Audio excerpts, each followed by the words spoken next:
Hello, hello, hello everyone, and welcome to the Strimstream. I am your host, Strimtom, and today we're going to be doing some cool and exciting and fun things. That's right, fun. Not just the regular, banal and bland things that you call life, the way you stumble around and you're like, oh, what do I do on my Monday night? My day was so horrible I had to go to work. It might have rained or snowed. Don't worry. I'm going to bring up your spirits and bring up your day with a dancing bear. Who can't get enough of the dancing bear? This is something many of you have never seen. Turns out, yes, there actually are bears in Dungeons & Dragons Online. Not just the bears you might see when you head over to Evening Star, see some of them dire bears rumbling in the forest. No, you can actually make them dance, as it turns out. So I'm going to be going through all of that today. For those of you that tuned in last stream and you're mega confused, you're like, why is there a bear on screen? Who's this guy? I can explain. No drugs involved. Maybe a little. No. At the end of my stream, I was playing a fighter. A gnome fighter. A Kensei gnome fighter. One of the worst classes I can think of to play. And it was pretty bad. It was, like, under, a little bit below average. So, what I decided to do, since I was playing a below average class race combination, I decided I would pick an even worse one by picking to play as a bear race. Bear race is pretty bad. Oh, you have to work tonight? Man, that sucks. Yeah, the bear race is pretty bad. I've barely been able to play it. It hasn't been as fun as I've wanted it to be. But the dance is pretty cool. So I've been playing this character like crazy. I'm already level 13 in a week. I've actually been having a fair amount of fun with it. There are some problems I can go into, but I'll just talk about the character first so you get an idea. I did reincarnate out of the gnome, and unfortunately I'm not playing a gnome. Underneath this furry shell is actually a human.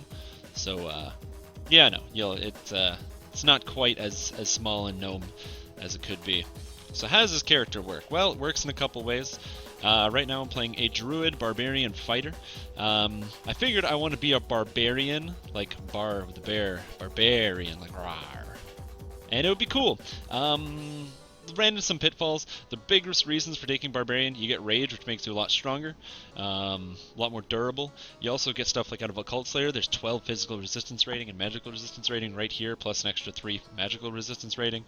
I get cleave for free, bunch of health and healing amplification and extra damage. It was pretty much very worth it to take the bear levels, or the barbarian levels, not the bear levels. I went to Druid 9 right away, so that way I'd have access to natural fighting as feats for 12, 15, and 18. And I'm taking 2 levels fighter, 1 at 13 and 1 at 14, so that way I don't miss out on improved critical bludgeoning, which I just took, and improved shield mastery, as my character does in fact use shields. I got a cosmetic shield and a regular shield right here. Oh, I'm high enough level. I can use these new mighty gloves, which will increase my strength. So my strength used to be at 29, but bam, now it's at 35. It's a lot of strength. And then I use my animal growth, I rage, and at level 13 I have a 44 strength. Kinda nice. I'm pretty tough. I can lift 55,000 pounds with my bear body. So that's pretty cool. Man, let me get all this shit off the screen. Oh, thank you. I've been working out, so these arms are pretty strong. 44 strength, that's a lot of strength. So there's a couple benefits of playing the bear. I'm going to go into detail, get off the edge of this airship. So the first benefit when you play a bear like this is the animations. Many of you may not have ever seen these animations on this bear. Turns out, they get their own cool attack animation, where they do like a swipe and a double attack. Now this doesn't generally fit in with your regular non-bear animations. I turn into a people and I get a swing, stab, and a spin attack, whereas with the bear, the first thing you'll fundamentally notice is I get a swipe, and a double hit. Sometimes the 4th attack does an extra attack. I'm not sure how it works, but there does seem to be 4 attacks going on. So that's kind of cool. Second, they get their own totally unique animations for so many different things. So for example, if I want to trip, my guy does like a bite, so you bite at their legs. If I want to do like a stun attack, I do a swipe to quick bat them in the face, knock them out. And then finally, if I want to do a cleave attack, I do a ground stomp. So you can't actually, oh, you can't see it here, but it actually cracks the ground. Maybe I have to go down here. Crack? Oh, it's not going to do it. But the cool thing is you actually get 2 animations. You have a non-moving one, where you kind of rear back and slam on the ground, and you have a moving one, where you do a hop and you slam on the ground. Very cool, very useful, very strong. The Nature's warrior tree isn't that good. It gives some physical resistance rating, but it's okay. The big reason I'm multi-classing is because the capstone, Beast Form Mastery, gives 15% attack speed and 10 physical resistance rating. I didn't think that would be better than all the stuff I get out of Barbarian. And the 2 feats I get from playing Fighter, which I think are way better. So that's why I went with that. And that's the gist of it. Essentially, I'm just kind of like big and tanky. I got a bunch of life, and I just fight stuff. It's cool, though, because as a bear, I don't really worry about what weapon I'm using at any given time. I just have to make sure I have the weapon that hits the right monster type. What the actual weapon is doesn't matter, because it always does a d12 damage. So yeah, and when I get fatigued after the end of my rage, I can just lesser restore on myself. So it's pretty cool. It's pretty effective. I'm having a lot of fun playing it. That's the most important thing. I will tell you, though, it's not something I recommend for beginners. It's confusing to play. The attack animations don't really make sense. Yeah, I wouldn't recommend it. It's a lot more complicated than it is actually worth it.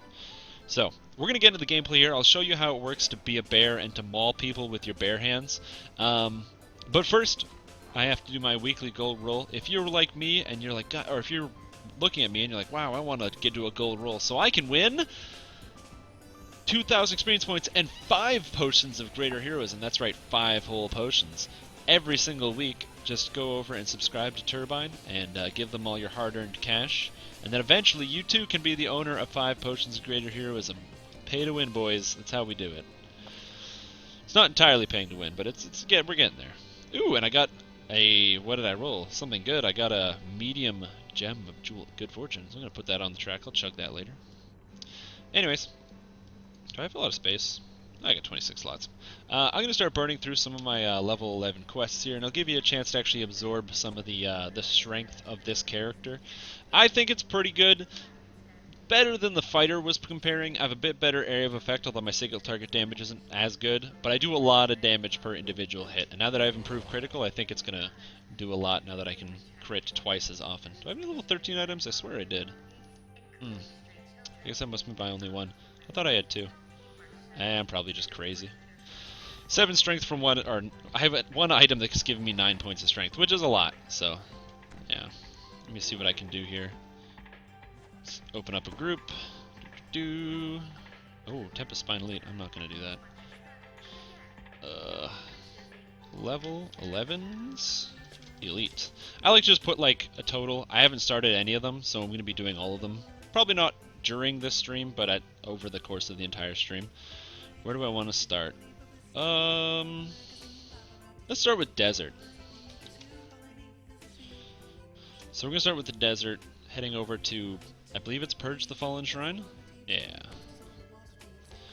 Purge the Fallen Shrine in the Desert is going to be the first one. It's a great quest out in the sands of Menektarin. It's cool. You got some like monsters, some flesh rendas, some fire reavers. They got all sorts of crazy resistances, which is why you got to get yourself one of these holy coal iron morning stars of bleeding. How did I get one? I crafted it. Caneth Crafting. If you haven't done it, go check out the video I made. Oh. Somebody's messaging me. I did not see it. Welcome, welcome. I'm going to grab a hireling just in case. Pro tip, you want to make sure you're not dying during quests. Always go ahead and pick up a hireling while you're on your way somewhere. Anyway, how are you guys doing tonight? Because I could tell you about how I'm doing, how I had a great day today, even though it was raining a little bit. Having a lot of fun playing my bear. God, I played this character so much over the past week. It's been good, though. Gotta love having a bear. I can't leave, though. Let me out. There we go. First lower deck. Wouldn't let me out. I was trapped. Trapped in the cage, like a bear. Yeah.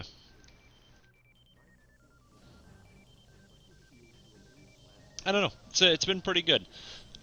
My next, it's important. I really wanted to do this character specifically because I want Druid Past Life. Druid Past Life gives a lot more than just you think it does.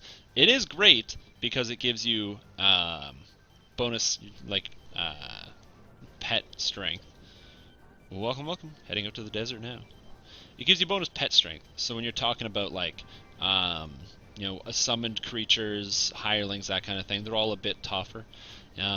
Most importantly, it gives you strength in regards to when you charm the dogs in, what do you call it? What's that quest? The dogs in ZZ, Hound of Zoriat. That's great to have. Welcome. I'm gonna pick up all these quests, even though these aren't level 11s. I think Oob is a level 11. But yeah, it makes you a lot stronger. I'm not actually gonna be using it for that purpose. What I want is Druid Past Life, the Flame Saber part. Man, being able to cause... Oh no, the lag. Why is this happening? I click this, nothing happens. I was worried that this was going to happen. I have had some issues with the lag today. I spent about an hour trying to do some quests earlier, and I couldn't do any of them because I kept lagging out, which is unfortunate. And it appears that is the case. Oh, apparently not. Apparently I just have to talk to him again and he'll let me go through. Okay. Good. Good. Yeah. Anyway, so it's gonna be we're gonna have a good day today. Don't worry. You'll barely be able to keep up with my super fast, wonderful puns. Oh man, my beer is empty. I can fix that. When your beer runs out, it's broken. You need a quick fix like me. You just grab another one, like so.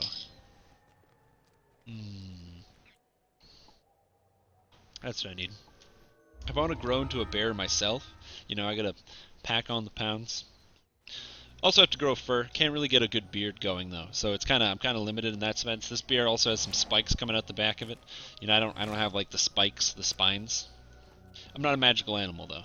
Magical maybe, animal probably not. But yeah, no, it's been pretty cool. I like the fact that you definitely feel like you're mauling, and the bear noises are like top notch, just like grunting all the time, just being like, rah, rah. Feels so good. When you have a character like this, you really got to roleplay. You know, you're gonna be like, rah, rah. You start mauling people. Rah. I can't share these quests because they are walk-ups.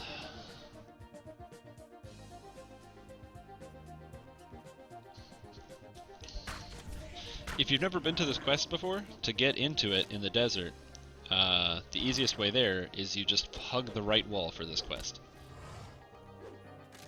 Where's the door? Hey, scorpions. Oh no, I missed! Oh god. That's another problem with this character. Because I use power attack, I'm not used to using power attack, so having that just -5 to hit is like so disorienting because you actually miss sometimes. Oh, somebody's got a hireling, I guess. Nice thing about this character is I'm relatively beefy and tanky. I don't really take that much damage. So, I just kind of aggro everything. Now there is a bug going on right now I'd like to share with you guys, just so you know you don't run into the same problem with me. It's taking place on Galanda. I should have somewhere down here underneath where my face is talking to the camera, down here, right down here. I should say it.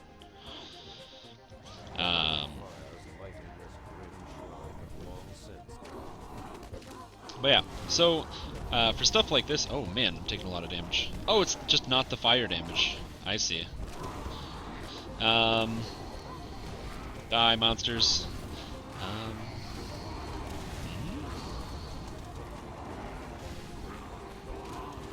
I'm just eating away at my con, so I don't really care that much.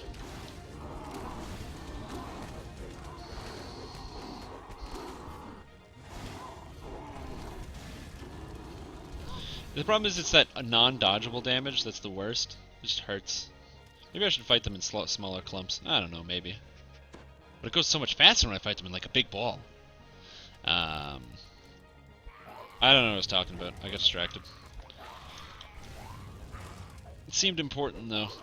Whatever. I'll remember later. Yeah, now that I can actually crit consistently, it's kind of nice. Because now I should, in theory, I took weapon focus bludgeoning. I should have a 1920 crit. Which is kind of nice. It's much better than having that base 20 critical hit ratio. I'll tell you, critting only on a 20 is not that fun. You're welcome. Would you be able to dismiss the hireling if possible, so I can add more people to the group?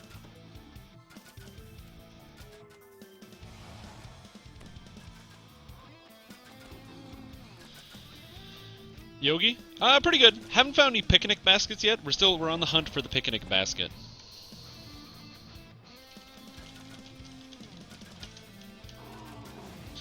You know, we're looking for picnic baskets. We're looking for honey, or any combination of the two. Picnic baskets with like peanut butter and honey sandwiches That would be obviously the best, but I'm not at quite that level yet. I can't fight the requisite bosses. You know, I'm not ready for quite like the Park Ranger raid yet.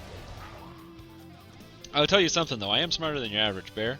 That's why my build's actually like semi-decent, but it's still a bear build at the end of the day. It's going to suffer from the same pitfalls of being restricted to bear and bear abilities, bear form, really. But somehow it's barely, it is still barely playable. So if you guys can just bear with me for a couple hours, we'll be. I'm running out of bear puns. Oh no. God. This, if I just keep going like this stream's gonna become unbearable. I'm sorry, guys. This is just, this is just the cross that I bear in this situation.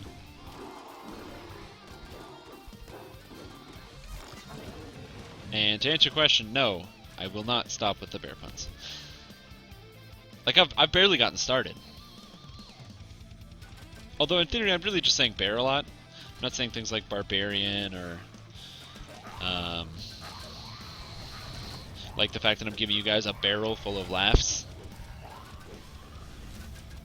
It's making me laugh anyway.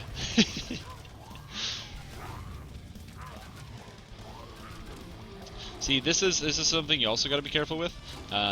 It's convenient because I crafted my own weapon that has cold iron and holy.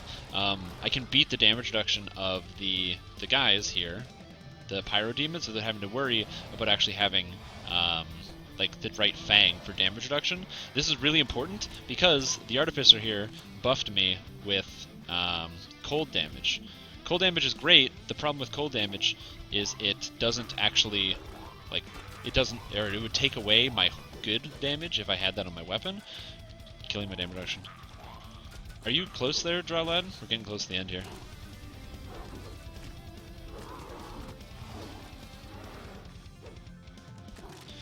Welcome, welcome.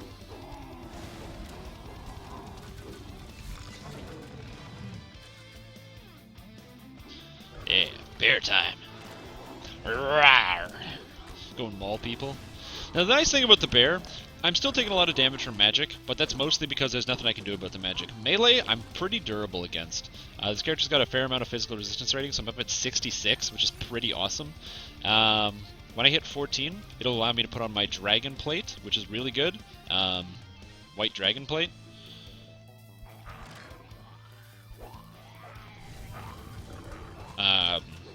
Because dragon plate, if you did not know this, so druids are restricted to kind of natural armors. You can't wear metal armor when you're a druid because there's something about the smithing process that kind of gets in the way and screws it up.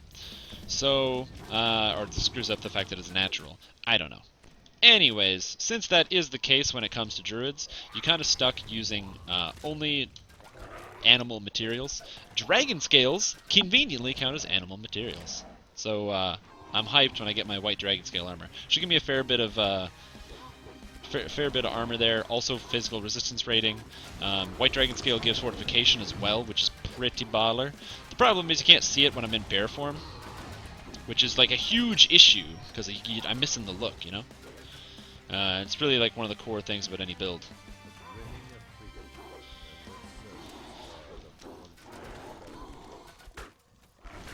Oh, Avarice. Goddamn. But the fortunate thing is I still do a fair bit of damage. It's really like one of the most important parts about any build is like the actual damage component. I can talk about like, oh yeah, I'm super tanky and like, oh, I get to growl at people. But, you know, the actual damage is important. You can't forget about that when you're talking about any kind of build. Because you got to be able to like play your way through the game, right? Damage on this build is actually surprisingly good. Single target's like not as good as I'd like it to be. It's not where I'd like it to be. I don't know how to fix that though.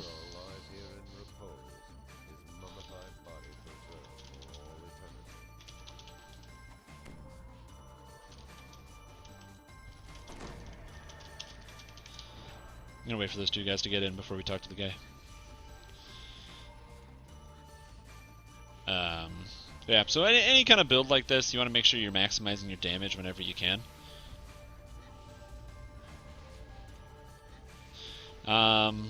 So what I've done to try to maximize my damage, as I said, focus on like taking the barbarian, getting the base damage out of druid. I'm going to be getting fight and all the base damage that's out of here, so I'll have more base damage here. And you have to remember you do a d12. So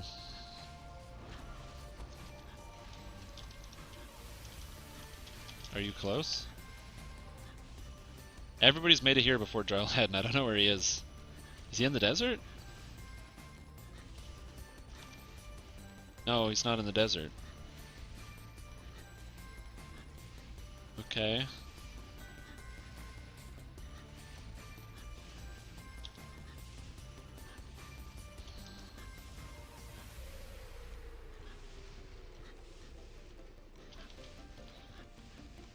Okay. I don't think he's coming.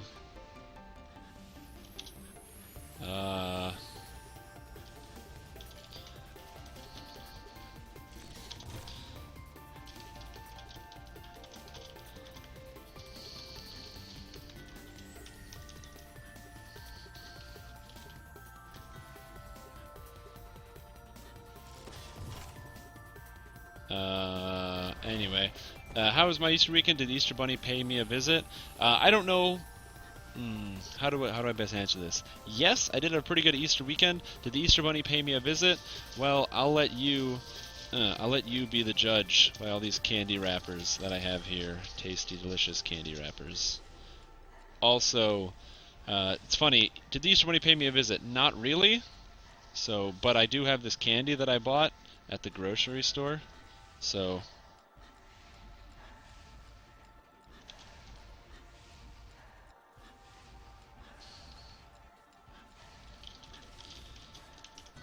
Cool.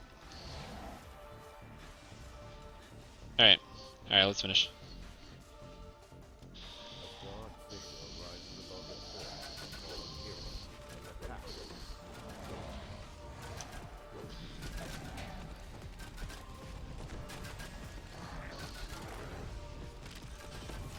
And we talk to the guy.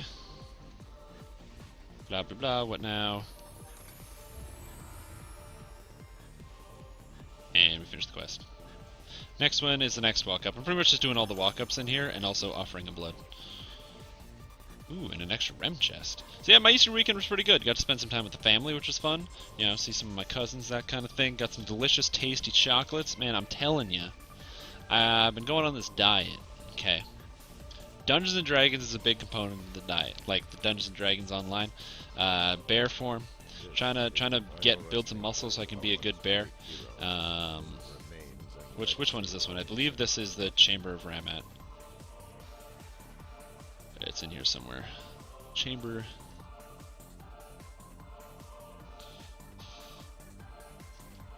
No worries. So yeah, got to see the family. That was pretty good. Oh yeah, no, sorry, diet. Yeah, I've been on this diet, right? I gotta get in shape. Gotta get in bear shape. Gotta be in bear form. So I've been working towards that. Been eating really healthy, so cooking all my own food, you know, making my meals every day. Made a delicious chili. I talked about this last time. I make a mean chili, okay? Delicious vegetable chili, just because meat's a little bit more expensive. So I substitute that meat with beans. So got 3 beans, used chickpeas, kidney beans, red kidney beans, and white kidney beans. Delicious stuff. Why is this one open? That's weird. It was open on normal? What happened? Okay.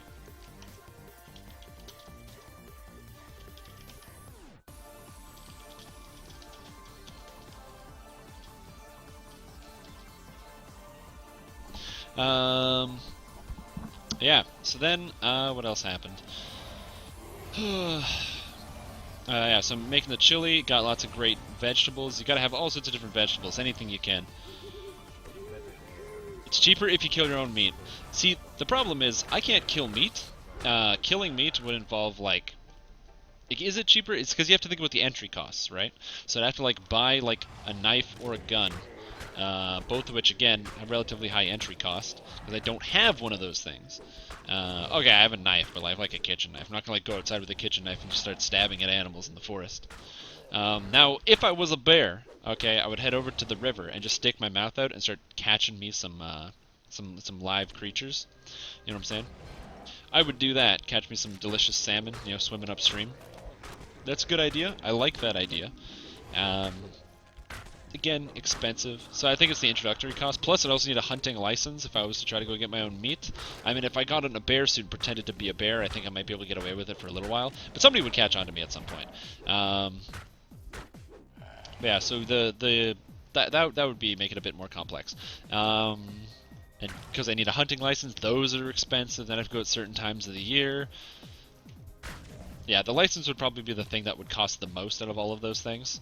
Other than like my fictitious non-problem of being able to like find meat. Like it's not like it's that much more expensive than regular food. I just like to complain a lot. But yeah, lots of different vegetables. So I use about 4 or 5 different peppers. Throw in a couple jalapenos in there for some spice. Gotta have some good spice. No, Soundburst, I don't want to roll a 1. God damn it.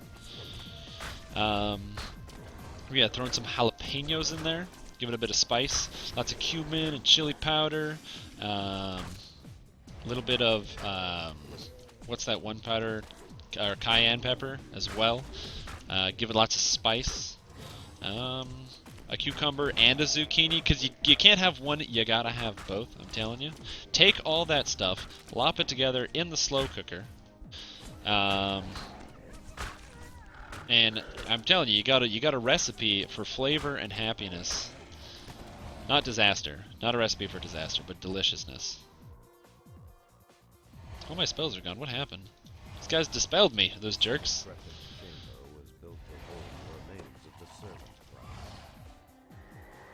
Anyway, so yeah, so that was, so that's, oh no, that's not the right where I want to go. So yeah, it's a pretty good chili. I've been eating that almost every day. The best part, you can huck it in the slow cooker, not even think about it. It goes all day, and then I just, you know, once it's done, I just toss it in the fridge whenever I want it. Quick microwave, it's a delicious meal. Got me some French bread to go along with it, and some garlic bread, things like that. Usually, or do it with a side, maybe get some other stuff, like some... next time we're going to do pulled pork chili. I think that would be pretty good. I just, was lazy this week. Didn't make it out to the grocery store before I decided to make my chili, and it was snowing when I did it anyway. Squirrel is free. A bit harder to catch, though. I'm not really good at climbing, like, electrical poles and stuff. Really not good at climbing electrical poles. Or, like, trees. Like, assorted trees around the neighborhood. Not very good at that, either. So I try to stay away from those things. Oh, cool, I'm at the end.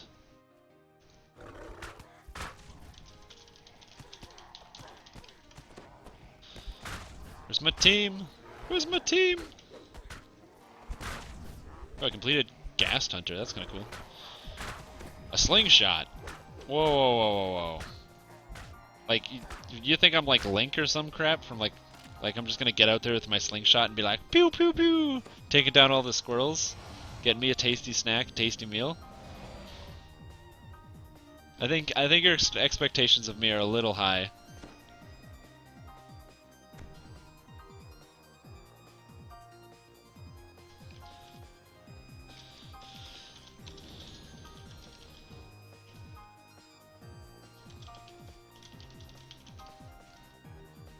Cool, they went to the wrong tomb. I gotta finish this and I'll quickly join them. I'm like waiting for my guys, I'm like, where did they go? But they went to the other tomb. Oh no! But yeah, so I'm no like Link, you know, I'm not just gonna crack out my Deku seeds, run outside and like, ah, and like knock a squirrel out of the tree. Good idea though. A slingshot. You see, that's the thing. I'm not like a natural born hunter. You know, when I was raised, it was you go to the grocery store. So like, trust me, when I go to the store, I can find the best cuts of meat, stuff that I want to use. But that's my level of hunting. You know, picking through the pile of the meats and figuring out which one is the one I want to take home. Not so good at the going out and getting my own meats. I have had delicious gamey meats before. But I have never had that level of wild. Like I've eaten rabbit and deer. No, deer is that venison. It's the same thing. Man, See, that's how much I know about this stuff. I should know more of that because I have a lot of friends that actually hunt. Well, bears. First of all, bears, I would argue, eat mostly berries and not human blood. Like I don't have a thirst for blood because I'm not like a vampire. I'm a bear, man. Yeah, I think we're thinking about a different animal. Okay, good. I understand. So I'm not a vampire or a bear. I'm practicing. See, that's the thing. You got to do a couple lives of bear form. You know, it's an involved process. I can't just like instantly be a bear. You know.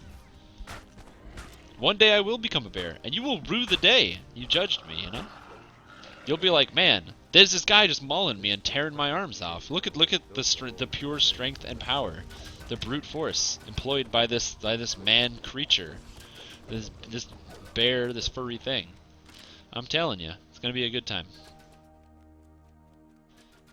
And just, that wasn't like a threat or anything. I would never threaten you or threaten my audience. I just want you to live the real bear experience.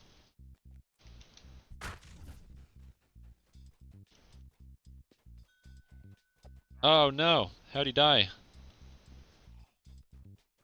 Okay, I can raise, I'll come get you.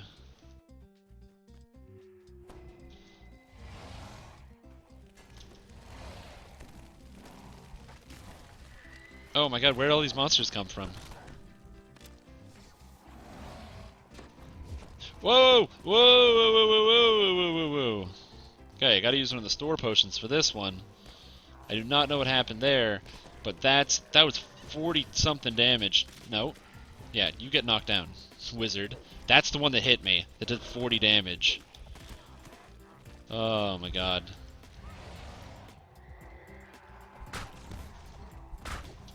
Oh my god. I don't know how I'm taking so much damage. Oh my god! What was that? It was just hitting for like 62 every hit. Whoa! Holy crap. That Mummy Guardian was like hitting so hard. Oh my gosh. Well, I couldn't bear those hits. Man. I don't know where that mummy came from, but that was unreal. Oh yeah, that one hits really hard. You gotta be careful about that one. I think there's a shrine in here, but I don't know where. Let me see if I can get the map. Alright, so this is when you gotta use your bear senses, I sense with my nose and my snout and my animal feelings that there's a map. So what we do is we quickly hit Google, click Chamber of Kurush, click this. Okay, and according to this, there's a shrine over here. Is that true? Ah, it is true. Ah! See? You gotta use your senses. I don't want to fight these monsters. I don't think I can take down. There's a shrine over here if you just run towards me.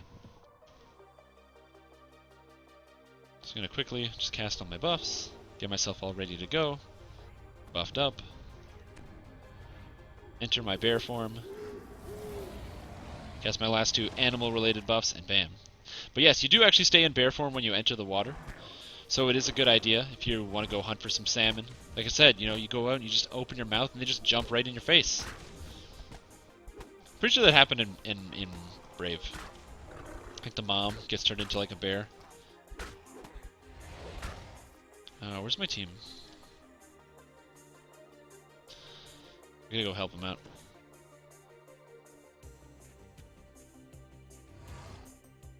Cool. But yeah, you do stay in bear form when you when you're in the water. You have like an awesome swim animation too.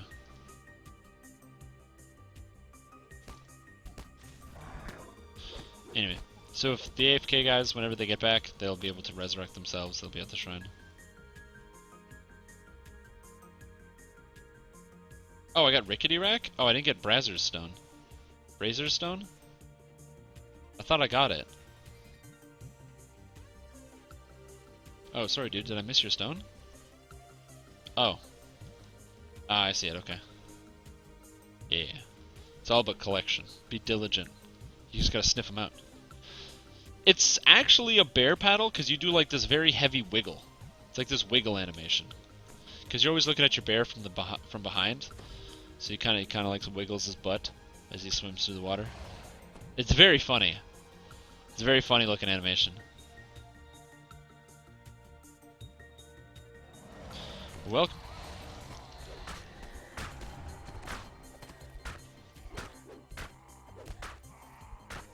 Hello, you still on a Chamber of Walmart, right?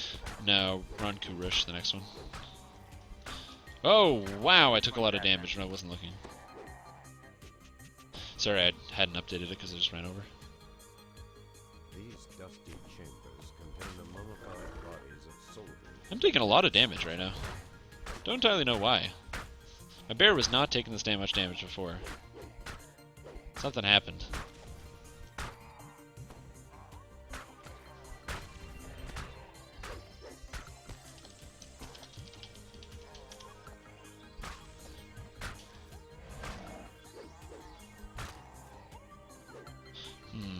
This is weird. See, I have these weird situations where, like, I'm playing the bear. Oh. And I'm at the end.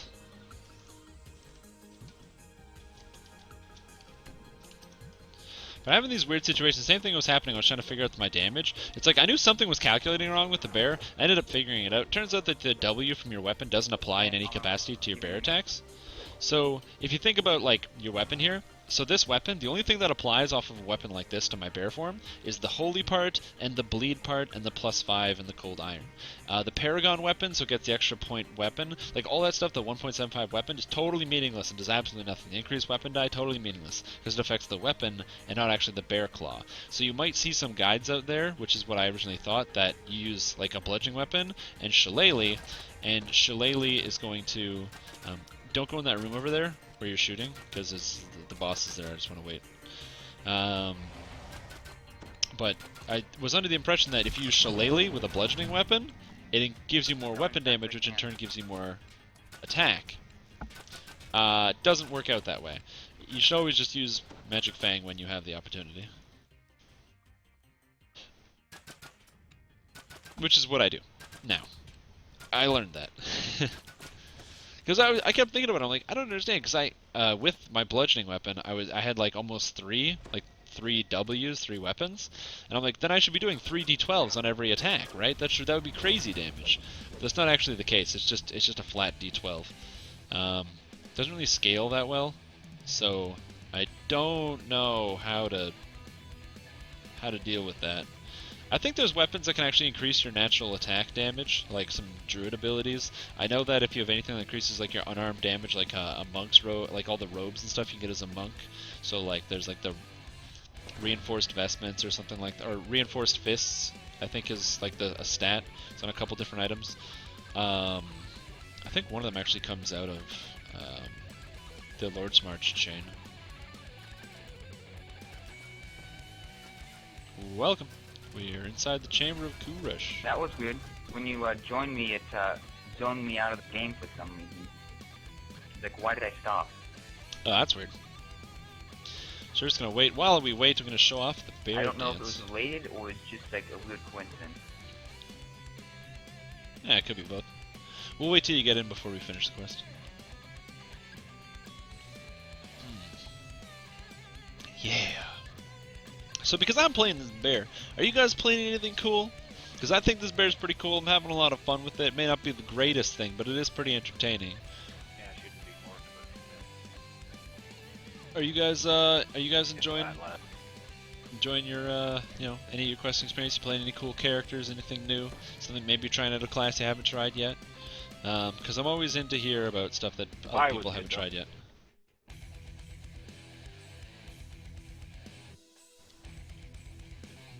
I know I'm very patient, but like if you notice, like I'm not doing anything, I try to be patient with stuff.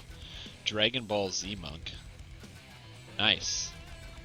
Oh wait, we're supposed to wait for the guy to get in before we finish the quest. Sorry, man. I guess you just have to join us for the next one.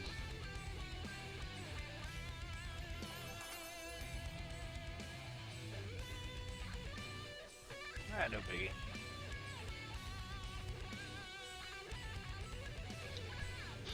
Going through the first gnome life. So I'm curious, what exactly is Dragon Ball Z Monk? Do you just have like the outfit? Within this ancient Next one is the Murad the Mines. Like, what exactly is Dragon Ball Z Monk? So you get like the Defenders of the Earth outfit, and you go around like Goku, and you get like all the ki blasts. So you're like Kamehameha, and you have like a macro. So every time you use a In ki that ability, case, do you you mind say if I take Kamehameha. level 13 quickly? Yeah, that's cool. Oh, Monk Warlock, so you get the blasts. I see. First gnome life, Rocket lead guitarist. I have Sorry, it open rocker on slash my- lead guitarist. On the wiki open on the second monitor, so I'll get to it there. Cool. That's sick. I like both those builds. I like the idea of like a oh no, the lag. Help. I just want to maul this guy.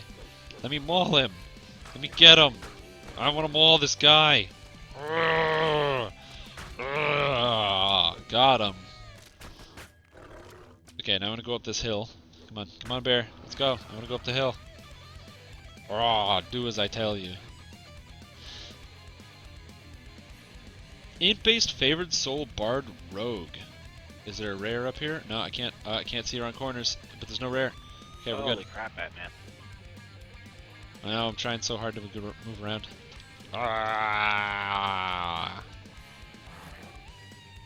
No, come on. Yeah, int-based favored soul bard rogue is pretty fun right now. Level 15 is still disabled on a level 1. That's pretty good. Damage is not OP, but better than you thought it would be. So favored soul bard rogue. I get the purpose of the rogue, right? And I get the purpose of the bard, because bard's like crazy OP, like Swashbuckler's like in space, like it's so good. Rogue is obviously for the traps. What's the favorite soul for? Is it a favorite soul life, or like... I'm just curious, because intelligence, like favorite soul is one of those character classes. You gotta have the wisdom, you gotta have the charisma, you gotta have the constitution. If you want to be a melee, you gotta have the strength. So like it's one of those characters that you have to split up all your stats pretty heavily. So I'm wondering what's the dealio with the favorite soul, because I'd like to learn. I want to know.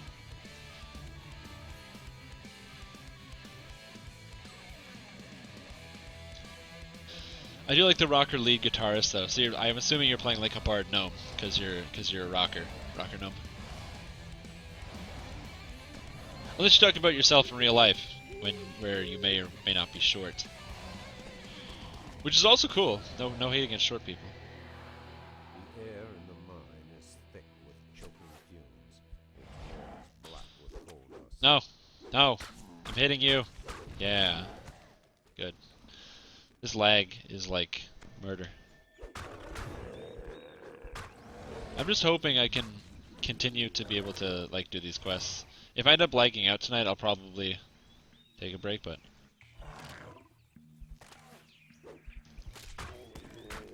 Oh, yeah. Oh, so you're just doing it for the favorite soul life. Okay. Yeah, I plan on playing a full caster favorite soul, so like no strength, full caster favorite soul. But, oh god, the first several levels are just awful, and I already know that's gonna happen.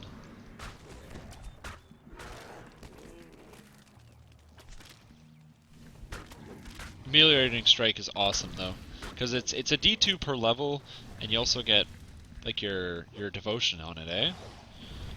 So that's pretty cool. So you get the constant healing coming in.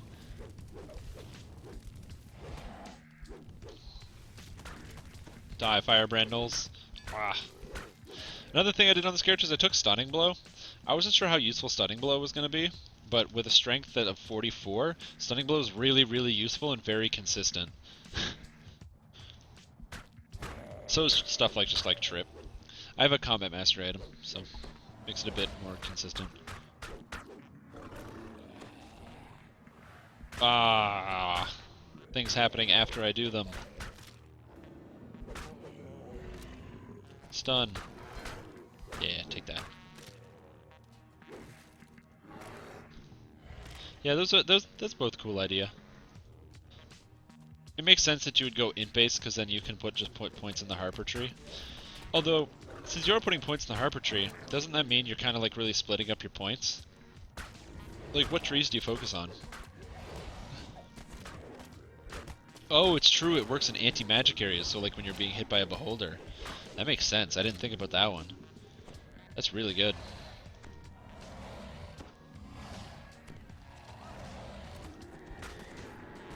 Yeah, because I definitely did not think about that. Yeah, get mauled, everybody. Yeah.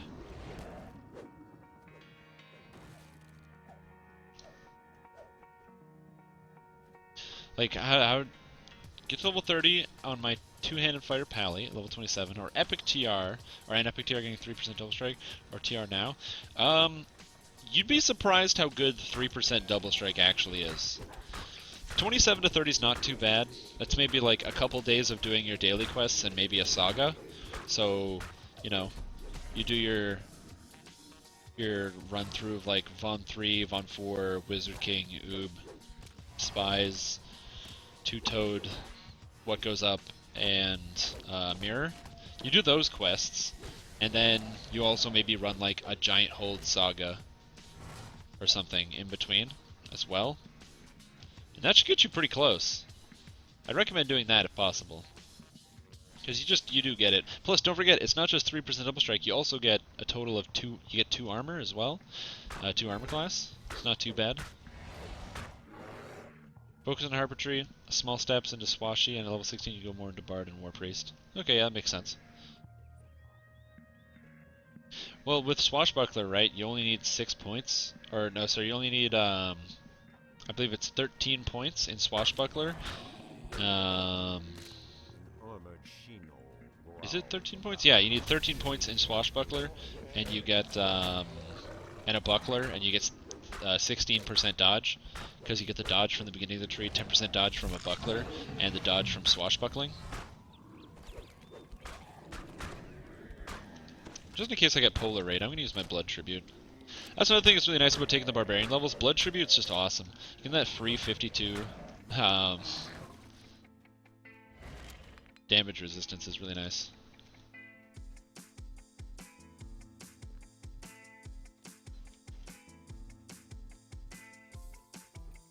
I don't want to listen to this song. I do want to listen to this song, though. That's what I'm talking about. So I recommend going with the 3% double strike. And also the armor class. I'm a big fan of armor class and double strike, though. I think having just a little bit of every stat is pretty good, because there's all those times where it just comes in handy and, you know, and pulls you through. But yeah, just having even 3 levels of Bard is really OP. I was originally planning... Oh yeah, man, it's awful. I was originally planning on actually, instead of doing Fighter, which I'm doing, I was planning on doing... Oh my god, I think that guy just left because of the lag. Possibly. Alright, I got the res. I was planning on actually doing 3 levels of Bard for Swashbuckling, because Swashbuckling is so overpowered. The problem is, turns out you actually can't swashbuckle in animal form. Which, like, makes sense, because you can't be like a dashing scoundrel in a bear. You can't be like a bear with a little buckler and a rapier. And, like, a little stance. Doesn't let you do that. But if it did let you do that, I would 100% be a swashbuckling bear. Are we all in? Yeah, we're all in. What am I on? Maraud the Mines. Cool. So, that was part of the plan, though. Where am I going? This way. Part of the plan was to be a swashbuckling bear. Didn't work out, though. It's like Barbarian. It's like it sounds great, but it may not actually be great. It's hard to really say. Welcome. We're inside Maraud the Mines.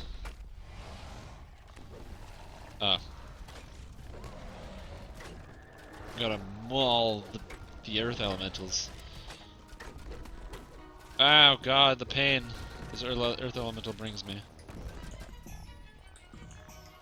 Loving your 2k crits? Nice! Yeah, Exalted Smite is really overpowered. That's a fantastic ability. I don't know what's this song either. No. Yeah, this one's good.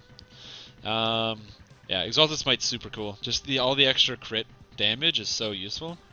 Welcome. We'll wait till you get in to pick up the Jasons.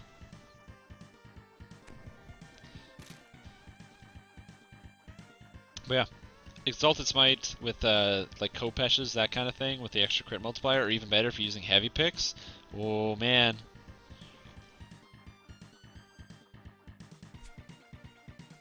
Woo! Being shot at. Okay. Jason. And there's another one around here. Cool. Alright, so now we wait for our ally to get in, then I pick up the stone. Or don't wait. What the hell? What the hell? Like, what is this? Sorry. This is the second time, but apparently some of the people in this group don't want to wait, or don't like waiting for other people to get in. Buried underneath these mountains. Next is, raid the Volcarum. Yo, what up, KenBC? Good pure human 32 point or 34 point barbarian builds. Actually, I do. So there's one here. It's called the. You're actually looking at it. It's called the barbarian. You go 9 druid, 9 barbarian, and 2 fighter. So you're a bear, right? But you're actually a barbarian because you have 9 levels of barbarian. The 2 levels of fighters is for free feats, and you smash stuff and you get angry. And you can, I think you can dual wield an animal form. I don't know how it works, but I think you can. I recommend that one. I don't know how many points it takes. Man, Probably a man, lot look if you want it to be good. Interrupt me with sabling, interrupt me with calling. Confines of Windlasher Canyon. They probably even interrupt me if I'm trying to kill myself with slash death. I don't know where I'm going. I think I'm going the wrong way. Pure barb. Alright, alright. I don't know how you become a bear while in pure barb form. I don't think there's like an item you can click on that will turn you into a bear. Like there might be. I don't know how you're going to get into bear form while being 20 levels of barbarian. But if you're looking for your pure barb build, take power attack, cleave,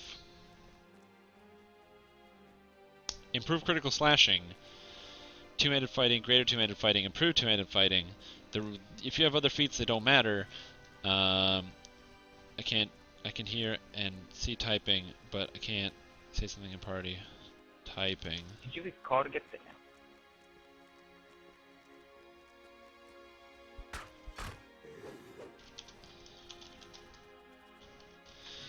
Oh, to get to the... Yeah, I didn't recall, I just walked. You just go north and you go in like the bottom of the pit.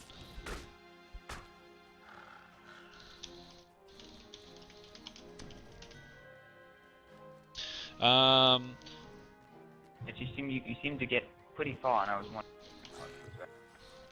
Not a No. great direction. It's only second time through for me.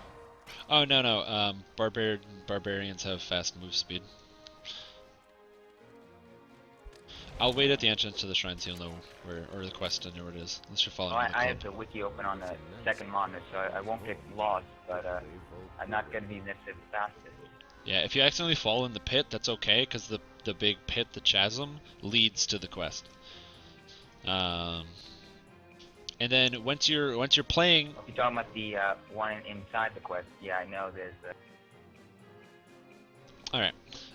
So, now when you're talking... to do that is the way you're supposed to, sneaking and use invisibility.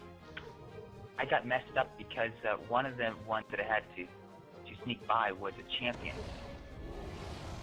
Oh, are you talking about the one in the red fence with the scorpions? Where they got the healing and stuff?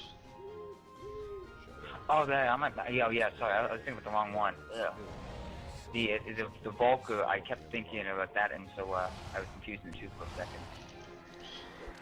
Yeah, no problem. They're named so similarly. Now, when it comes to enhancements, I'll tell you your enhancements right now. I don't even need to look at the screen because I can fight monsters This without is the even paying one where we attention. run from them. It's not when we try to sneak past them. Yeah, this is where we kill. This is one of those kill everybody quests. Um, so for your trees, you have two options. For healing, so you basically the top of your tree is determined by which way you want to heal. There's two schools of thought. The one that's generally superior, especially for a two-handed fighter, is blood strength. Each time you land a hit, there's a 12% chance you'll heal for positive damage equal to half your barbarian level. So that's really good because you're going to be hitting a lot with two-handed fighting barbarian. You're going to be hitting, or sorry, two-handed fighting with all your glancing blows, they count. So you'll be hitting a lot. So you'll get more healing. So that's the one that's generally thought of as being better, is in Ravager, blood strength is the heal. The other heal you can have healing or hurting. I think it's enhanced metabolism out of Frenzied Berserker. Enhanced metabolism, instead of having any active component, you don't need to be hitting monsters. As long as you're like playing the game, as long as you're raging, you heal for 3d8s every 4 seconds. So it's not quite as, it's a little bit stronger, but it's not quite the same because you don't control it quite as much because it just goes over time. But it does have the added benefit of not requiring an enemy, so you can just heal in between combat. The thing is, the amount of healing you get from blood strength is much more in combat, like when you really need it. So it's definitely difficult to determine which one's better overall. For this character, I'm going to be going with the 3d8s, or the 3d6s, because the 3d6 healing over a few seconds is, it's not based on Barbarian level. So considering I'm only going to be taking, I believe, 8 levels of Barbarian on this character, it's better for me, because I have less levels of Barbarian. So that's my school of thought on it. Hi. Yeah. So, other than that, depending on which core you want to do, as well, the top cores here, Storm's Eye does the most damage because this passive, 5% chance to do 400 bludgeoning damage to scale with melee power is crazy, and when you activate it, you get 25 base melee damage for like a duration. That's crazy. The alternate option is Visitateur. You have a lot of constitution. You basically get to perform the spell Weird, which is a mass phantasmal killer effect, except it's only one save against their will save, and it's based on your constitution. It also looks super cool, so if you like cool stuff, go with that one. Either way, they're both really good, and tankiness comes out of Occult Slayer. Ruh-roh.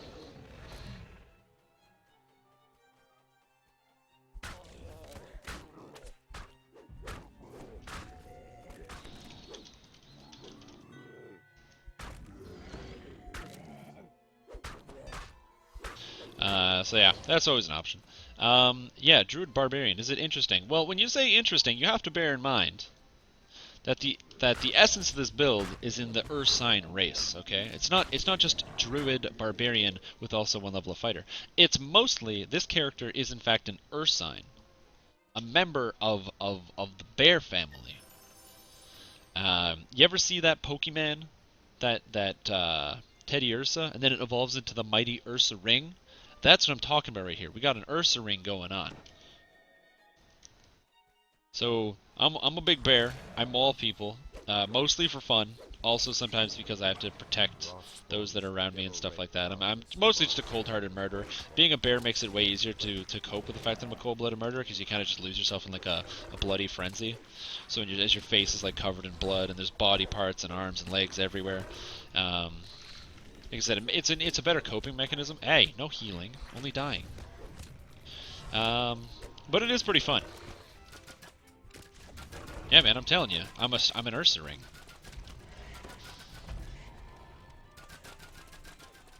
Rah. I don't have quite all of Ursa Ring's abilities, so there's a couple I'm missing. I don't know which abilities those are because I've never used an Ursa Ring. Because who would use an Ursa Ring? Like, come on. I'd much rather use a bear tick if I was going to play a bear, because bear tick is so cool, obviously. And I, for the record, have used a bear tick when Pokemon Black and White came out. I thought it was a really cool Pokemon. I got one on my team. Doesn't matter how bad it was. For some reason, the 7th gym leader had a bear tick as like his main Pokemon. I couldn't tell you why. Such a dumb idea. Yeah, give me that stuff. But yeah, so when it comes to Barbarian, generally you're either going to be doing Frenzy Berserker for damage or Ravager for damage. Ravager is going to be more tanky than Frenzy Berserker. Frenzy Berserker has several cooldown abilities that you can use, or abilities on a very, very short cooldown that up your damage, but you have to be keeping them up constantly if you really want the damage to be coming through. It also gives you more melee power than the other trees. So that's a big deal. Okay, let's be patient.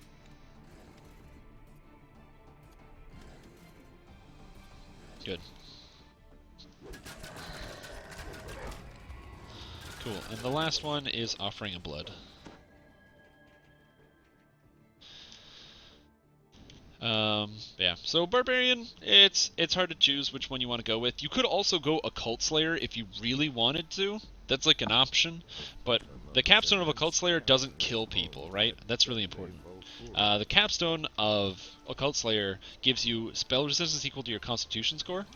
I actually theory crafted on stream with a couple people about the idea of playing a Drow Barbarian and maxing out your spell resistance with the Drow spell resistance, the Mind Over Magic, and seeing how they would stack. I don't know if they would stack. The problem that we came up to is that spell resistance is basically worthless, because most of the spells that are dangerous you can protect against with other spells. So you can use like Freedom of Movement, which protects you against all the hold spells, or you can use like Death Ward, which protects you from all the death spells. So spell resistance is kind of like, is it that good? Not really.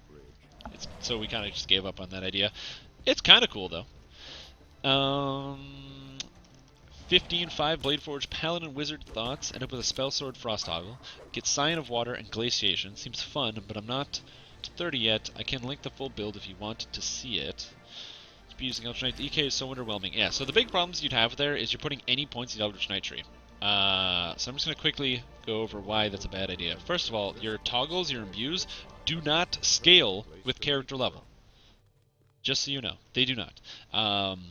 Also, the Eldritch, like the Eldritch Burst or whatever, like the AoE at the bottom, that's like, you know, it deals damage like it's 0 to 2 per character level. That's not true. It's not character level. It is a typo. It is wizard level, not character level. So that's important. Also, more than that, your imbues do not scale with spell power. So Glaciation spell power will not increase the damage of your imbues, only the damage of your Scion of Water. So that's also really important. Second of all, third of all, most of the things that you're getting out of Eldritch Knight, like armor proficiencies, weapon proficiencies, shield proficiencies, you already have from being a paladin. So by putting points into that tree, like most of the things you can't actually take. So you kind of just have to like put your points into things you don't want. Yes, it does give you a little bit of double strike, like 1% or something like that, but is that really worth it for the points? Not entirely. Expand and maximize magic. I'm told they were free with SLAs. What does that mean? Okay, so I'll explain. Right here, I have a spell called Cure Serious Wounds. It costs 12 spell points. If I use Maximize, it heals 150% more than it did before, but it costs me 25 extra mana. So this goes from 12 mana to 27 mana. It's actually really convenient that the Final Fantasy Tactics tutorial music is playing right now. Like maybe it's a tutorial. So this Cure Serious Wounds would heal 150% more. So if it heals 100, it's not going to heal 250, but it costs me 27 mana. So as opposed to 12, or sorry, 37. Yeah, we're gonna do Desert Caravan after this one. So sorry, it costs 37. I forgot it has 25. So that's great. Now, when it means free, it means if you have a spell-like ability. So say, for example, let me see if I can pull it up here. Druid, Season's Herald. Out of the Season's Herald tree, I can get this ability here, Call Lightning. Call Lightning, if you notice, if you look at the tooltips, the first tooltip on the top left says activate 10 spell points. The one on the right of it, when you have 2 points, says activate 8, and the one after that says activate 6. That means that spell-like ability, it is a spell, it's a druid spell, but this will be on a separate cooldown, and it's a separate ability. That spell-like ability, because it's almost like an innate thing that you can cast, even if you didn't have the spell yourself, even if you didn't know it, because a 4th level druid can't cast Call Lightning, but you could get this spell-like ability. With the spell-like ability, for the 6 spell points, I can cast it regardless of how many metamagic feats are affecting it. So Maximize, which increases your damage by 150%, will go onto this ability and it won't cost any more magic. It won't cost any more. And that's the idea behind spell-like abilities and why they're so good. So if you think about it, that's the reason why Cleric, there's the Divine Disciple tree. Divine Disciple tree might not seem that good. But what it gets are spell-like abilities. So if you take the light version, you get like Nimbus of Light, Searing Light, things like that as spell-like abilities. And those spell-like abilities don't cost... They cost mana, so they might cost like 10, because it still costs the base amount, right? This Call Lightning, if I get it here, Call Lightning, if I get it here, costs 6 spell points. So it's still going to cost you 6 spell points. This is very important, though. It's not Call Lightning in general, it's that Call Lightning. So if I go to my spell book and I have Call Lightning here, this costs me 12, and this will always cost me 12 because this is not a spell-like ability. This is my spell. I have to go to the enhancement sheet after I've selected the spell-like ability enhancement right here, and then I have to pull it out of the enhancement sheet, and it's a separate thing. That's why. You're taking the spell. You're using the spell, not the spell-like ability that's innate to your character from the enhancement sheet. I guarantee you, grab the one from your enhancement sheet, put it on the bar, then, once it's on your bar, give it the old right-click, apply your metamagic feats to that one ability and not your other abilities, just the one, and it will cost you no extra spell points. It'll cost you the base 6.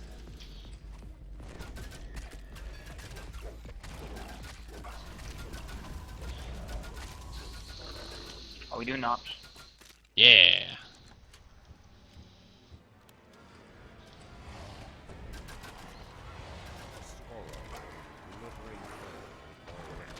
Oh, good. The orange names, not red names. That means Everything gets done. Work. So, that is something that does Well, happen. difference A is lot red of new names players, can't be they KO'd, orange may names not can't. know that. And I'm not like, it's not entirely your fault, because that's something that's not intuitive. This game has a lot of not intuitive things. But yeah, being able to maximize and empower, apply metamagic feats to all your spell-like abilities. Another great one is Quicken. What are we talking about here? Hey, Stream Tom. So if I want to just make a First Life Iconic and get to 30 quick and start recording, what's your recommendation of something I can do solo? Do you have all the character classes? Oh, do I work for DDO or Turbine? Sort of. I don't work for them as in I'm not employed. I'm not paid money, but I am on the DDO Players Close up Council, Twitch. a group of a small amount of players. I think I don't know the entire list. I think we're at like 40 people or 45. I get to see the stuff that Turbine is going to be putting into the game. So like, what's coming up on the next patch, and I can see that, and then I comment on it and tell them, hey, this isn't powerful enough, you need to make bear druids more powerful, and then they completely ignore me on the bear druid topic, because as they should, nobody plays bear druid, and then we all continue playing the game. So I do put in my input, so if any of you here, I've mentioned this before, but if any of you here are like, Should I hey, unclose the bridge for Yuri? if any of you here are like, hey, I wish I could, put my voice out there, because I don't know if my forum posts that I make actually get read, feel free, I'll put this up on screen for a little bit, you can always reach me, they're up there, strimtom@gmail.com. I'm a member of the Players Council, and I will fight for you to help you guys, so, yeah. So, as I said, if you're looking, also there's my personal Twitter handle and my own Twitch channel, where I stream on a semi-regular basis. I do what I can. But yeah, so, there you go. When it comes to lives, what you should do if you want to burn through something super easy, play a Sun Elf, because Sun Elf past life is awesome, and then go 19 Warlock, and then do Warlock Sun Elf, and level your way to 30, because Warlock's really overpowered. That's what I recommend you do. Oh, lag. Oh, jeez. Oh, God. Help. Oh, no. It's champion. Oh, God.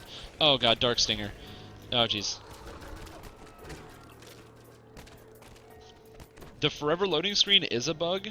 Generally, when that happens, is one of two things. It's either a disconnect between your computer and the server, so there's some kind of like interruption, so it takes time to reacquire. Or the server or the instance itself that you're trying to enter into is like crashing out with lag, and it's not loading. So relogging your character doesn't actually make it go away. If you're getting loading screen, it doesn't fix everything. I've had issues like yesterday when I was running Necro 2. Necro 2 was having quite a few issues. Somebody keeps casting buffs on me that are overriding my buffs. Oh jeez.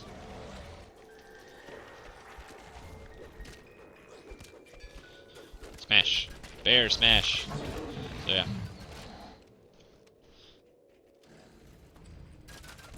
I will tell you something. I did have a very interesting experience. Not many people use that email address to address me with stuff. A few of you have, which has been nice. But I've gotten some nice emails. But I've also gotten, as like a personal record, I got my first "Go Kill Yourself" email a few weeks ago. Or sorry, like about a week ago, which was pretty cool. I don't get those very often, and I'm always excited because it really makes me feel like I'm part of the internet community. This build is more Druid. This is going for Druid past life. So right now I only have 3 levels of Barbarian. I'm going to be ending with 8, but it was essential to get the Druid levels first. I need the Druid levels by level 12 to be able to take the feat Natural Fighting. Natural Fighting, which gives 6% double strike when I'm using my main hand weapon. So it's important. You got to make sure you have your Natural I'll get Fighting. the bridge for you. But not only Natural Fighting. Learned a couple things. That you guys may not actually know. There's some bugs going on here, folks. Ladies and gentlemen, it turns out that is in fact true. There are bugs, unintended abilities, some call them features, but I know better, in this game. And I'm going to explain a couple of them to you right now. I have submitted bug reports, but to make sure that you're aware so you don't make the same mistakes as I do. Bug number 1, this is not obvious. Supreme Cleave from the Barbarian Enhancement Tree, Frenzied Berserker. It has a bug associated with it in that the weapon that is used for Supreme Cleave is your main hand weapon. Now that might sound like the stupidest bug ever, like the weapon that's used for the Supreme Cleave is your main hand weapon. Obviously, Strimtom, it's a weapon, it's a cleave, it's going to use your main hand weapon, like, duh, what are you, stupid? Are you stupid? Yeah, I am stupid. But also, I'm playing a Bear Druid. Bear Druids don't use your main hand weapon for attacks. Let me tell you something. They don't use the main hand weapon for attacks. They use their bare hands. I do a D12. I don't use whatever's in my main hand. I do a D12 slashing and bludgeoning. But it turns out when I use Supreme Cleave, it actually uses your main hand weapon and completely overrides. So if you happen to have like a Thunderforged weapon with that super sick +5 or like 5 times base damage, when you use Supreme Cleave in an animal form, it'll use that weapon instead of using your bare hands. Interesting bug. I don't really know a way around it. I need the Supreme Cleaves to get the AoE attacks, so I kind of just use it. Vanguard column is sort of fixed.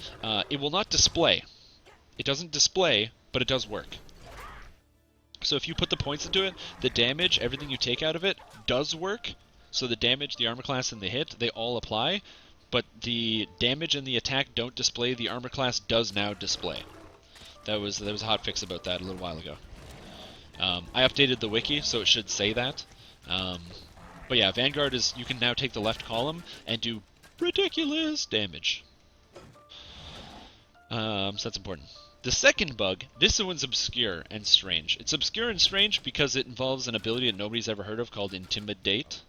When you play a character that has any levels of Barbarian, I mean any, even 1. I'm talking 1! You got 1 level of Barbarian! You're like, dude, I'm 29 Warlock, 35 Cleric, and 17 Fighter with 1 level of Barbarian. Well, by taking that level of Barbarian, friendo, you've locked yourself into a horrible situation. Where you can only Intimidate 6 times. That's right, 6 times. You cast Intimidate, you cast Intimidate again, and you do it 6 times. Once you Intimidate your 7th time, you're going to notice something. Your character will shake their fist in that animation, but the sound won't play, the dice roll won't come up, and things that activate based on Intimidate, like the Druid Aggravate, or out of the Frenzied Berserker, where is it here? Fear Me, when you Intimidate, neither of those things take effect, but your character will take the animation. You will stop, and you will Intimidate. Voices. So, you can, and the only way to fix it... Oh, I don't have the blood.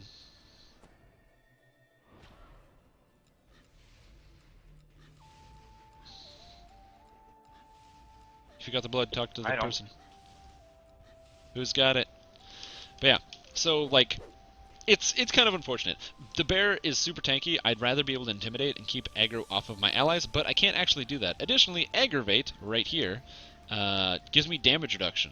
So, yay, we got it. So, cool. Alright, good job, team. Desert caravan.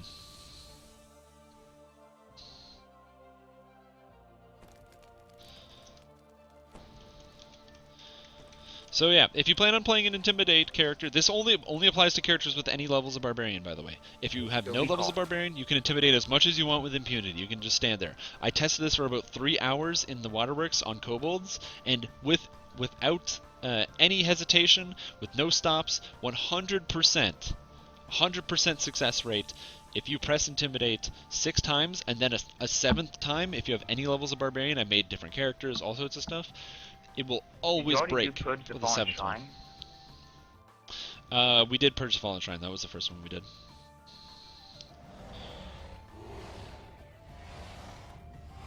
So, there you go. So there's your bugs for the day. That's how you know. Again, I have submitted bugs reports for that, so if you're curious and you're like, oh, are these things ever going to get patched out? They probably won't. But now you'll at least know it's on the known issues list. So you'll know that it doesn't work properly. But yeah. So drunks. I remember doing this one solo. It was hard to do solo. Oh yeah. I'm not a drunk player. I don't play druids that often. I don't play monks that often, that's for sure. Actually, that's not true. I say I don't play druids that often, but I play druids all the time, apparently. I actually have a level 23 or 24 druid. My druid is the only druid you could possibly play, a Warforged druid. Don't play a Warforged druid, by the way. But yeah. I don't play monks that often either, although the reason I'm playing this druid life is for my monk life, because you gotta have Flame Blade from past life druid, so you can use your wisdom to hit and damage. And you gotta have your wisdom to hit and damage, and you're capping out your wisdom for that sweet, sweet Henshin Mystic life. Oh, these hyenas think they can get past me? Well, they can't. They're gonna have to bear witness to my might. Oh, fuck, that one ran away. No, hyena, come back! No! I was doing my thing. I was using my bear puns. The power of bear puns. But it wasn't enough. He just ran away. He's like a total jerk. It's like hyenas. Oh, by the way, just we are laughing. currently in on Desert Caravan. Yeah, you guys should come in. No, Manector Cleaver, come back. After 2 minutes, it feels as if the enemy... Because this quest is almost entirely based on optionals. If you walk into this one late, you don't get nearly as much XP. No. Oh god. Oh no. Pax. Oh, hyenas. I do like the hyenas laugh at you. I thought that was a cool touch. You might feel like there's a lot of creatures in this game that don't have like unique effects, but I don't know. I'm not like spoiling anything by saying if you didn't see it, that there is a new monster coming in the next update. It's on the next update or the update after that with the quests. I'm going south. I'm guessing you're going the northern. Yeah. But they're adding some new monsters into the game. Those monsters... No, come back! Hyenas! They're adding a new monster type. Some of you might know this monster already. It's the Umber Hulk. Yeah, it's going to be pretty cool. I haven't seen the character model for it yet, but I can only assume at how cool it is because it's an Umber Hulk. If you don't know what an Umber Hulk is, just go ahead and Google it, and then shit your pants because of how cool that is. While I drink my beer and swipe at the air. Working hard, man, working hard. This is how quests should go. Just hold down the right click, swipe at the air. But yeah, if you're looking for a build that's easy for a first life, I highly recommend picking like whatever first or iconic past life passive you want. So if you're like, oh man, you know what iconic past life passive I really want? I really want the Blade Forged one because I love having more repair spell power or something. If that's what you want, then just do Blade Forged and then do Paladin the rest of that. So. Or not Paladin, do, Paladin's not the word I want. What's the word that I want that's not Paladin? Warlock. The good one. Yeah. I mean, Paladin's also good. I really like Vanguard Paladin, but the problem with Vanguard Paladin is it has to be pure, because the capstone in Vanguard Paladin is what makes Vanguard Paladin good. The 5% stun rate is so overpowered, it applies way more than 5%, by the way. Okay, this one's coming up, so we get the trip, knock down. Oh, baby, get on the ground.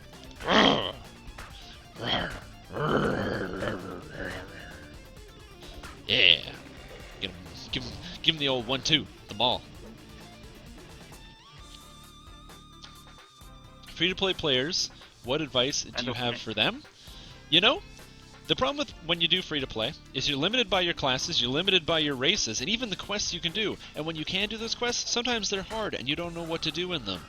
So what you need then is a character that's strong but able to be played by a free-to-play player without access to a lot of gear.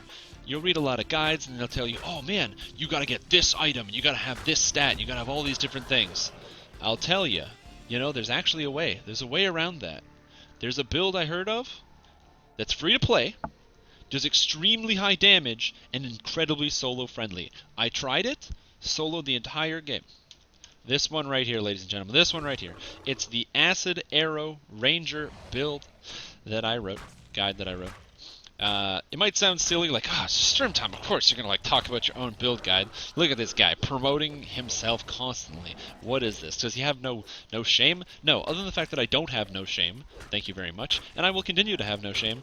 That build is fantastic. I've got many comments, lots of people telling me, like, hey, I wanted to try out the game, I tried your build, it was cool, I had a lot of fun, and, it was a lot better playing the game this time than every other time, because with this build, you can play it without having other players, as a First Life character. Now, granted, Dungeons & Dragons Online is a game that you want to play with other people, so when possible, at least buy a hireling, but more importantly, if you can, get some friends and play it with other people. I'm telling you, dude, it's one of the best guides out there for free-to-play. It was literally written by me. I wrote it. The other guide that I wrote is not a free-to-play guide. It's just a wizard guide. It's a challenge guide, challenge mode guide. So if you like challenge modes, it's a pretty good challenge mode guide. And I have a guide coming out. I want to finish it this week, but I have to work an extra 2 days, which I didn't want to. I'm going to try to finish it. It is my Mega Man X Maverick Hunter guide, where I make a character that looks and plays like the character Mega Man X. It's an awesome... It's coming out so far. It's a lot funnier than I thought it was going to be. But it is not a free-to-play guide because it requires Warforge, so you can be a robot like Mega Man X. It requires Artificer, so you can have an arm cannon like Mega Man X. And it's, other than that, I mean, it's kind of free-to-play because you don't need anything other than those things. But by the way, and you need the Harper Tree, I forgot, as well, so it's definitely not free-to-play. But it is a cool build. Come back. Oh, the lag. These, the hyenas just, skip past me. They don't even care. Stop giggling. So, when the build guide comes out, I promise you guys, I will post it first thing. I'll post it on my social media with the Twitter, and it'll also show up on the website of Turbine at Dungeons & Dragons at ddo.turbine/ddoturbine.com. If you go to that website, you should be able to see it pop up at some point within the following week. Me and Casino is in sync. True, but Harper Tree can unlock with favor from not free-to-play quests, and Artificer can be unlocked with favor from not free-to-play quests. Bear in mind, some of that favor is, those quests are hard, and they also require a raid. You're not wrong, you're absolutely right. That's, you can unlock it with favor. But it's not as clean-cut as, oh yeah, you can unlock it with favor, because you do need to have the access to those quests. It's not something like Drow. Which is totally free. Sorry, I can't barely hear you. It's over the sound of these. The nice thing, even after the voice adjustments, with the volume sliders, but even still, the nice thing about the Arcane Archer build is that it accommodates any kind of playstyle, whether you even just want to be like an RP archer, you want to cut a couple levels out to do one thing or the other, it's all good. And like I said, it's nice just because there's that, but also it doesn't matter what race you pick. Race is totally irrelevant. I picked Elf because I thought it would be putting points into the Elf enhancement tree, and then it turns out the Elf enhancement tree is like dumpster tier compared to the Ranger enhancement trees because they're so broken. So there's no reason to not put points in the Ranger trees. So because of that, you don't really need the extra dexterity from Elf, so you could, if I was to do it again, I would have 100% been a Dwarf. Dwarf is so much better. There's no real reason to be a human because I couldn't even figure out what to put all my feats into because you have too many feats and you do too much damage.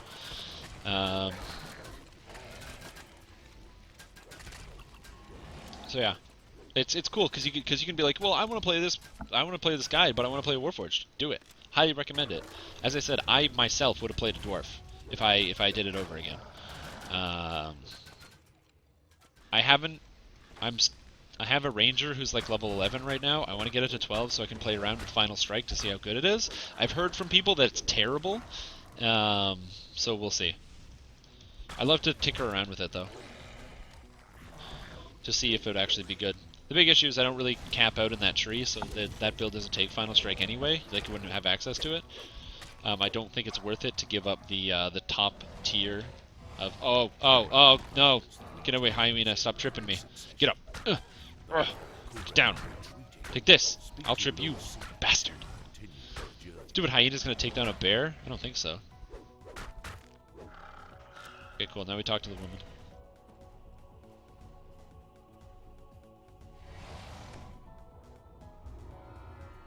Cool. Next is... Oh, it took me out of the quest. Oh no.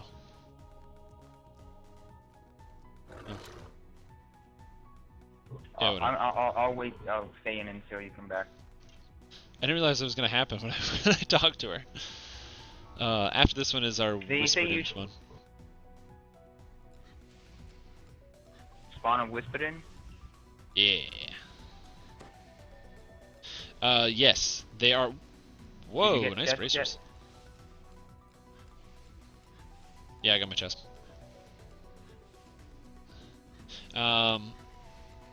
Yeah, so they are going to be fixing the lag. For all of those of you who are worried, the game lag won't get fixed, one thing I can guarantee you is that Turbine wants to fix the lag. They don't pay me to say this. Turbine doesn't give me anything. In fact, I pay them money. I'm a VIP, so I give them my dollar bills and money. I'm gonna quickly rebuff before we do it, and also sell, because my backpack is completely full. 0 slots. Literally completely full. Also, point. Oh, take this. Point. Oh, does anyone need an airship invite? / want an airship invite? But Turbine does want to fix the lag in their game. So if you've ever played a video game before that's been too laggy, and then it stays like that for a really long time, those games like die.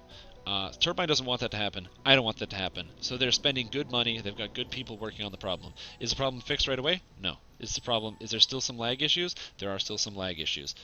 Yes. I can't. Nobody's gonna deny any of those things. Nobody's gonna say like, oh yeah, there's no lag in the game. There is lag, but the Turbine's working on it, and all we can do is really be patient. I'm still going to play the game because I like it. There definitely are some times where I take a bit of a break.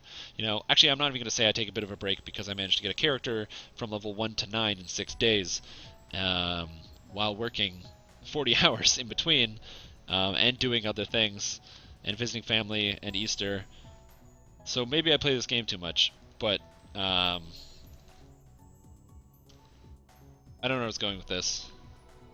Point is, Turbine's doing what they can to fix the game, and if you don't believe that they are, then I'll have to agree to disagree, and that's about it.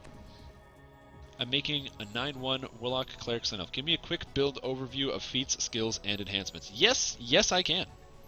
Alright, so you're making a 19-1 Cleric Wizard build. The best, Cleric Warlock build. Oh yeah. Whispered Doom.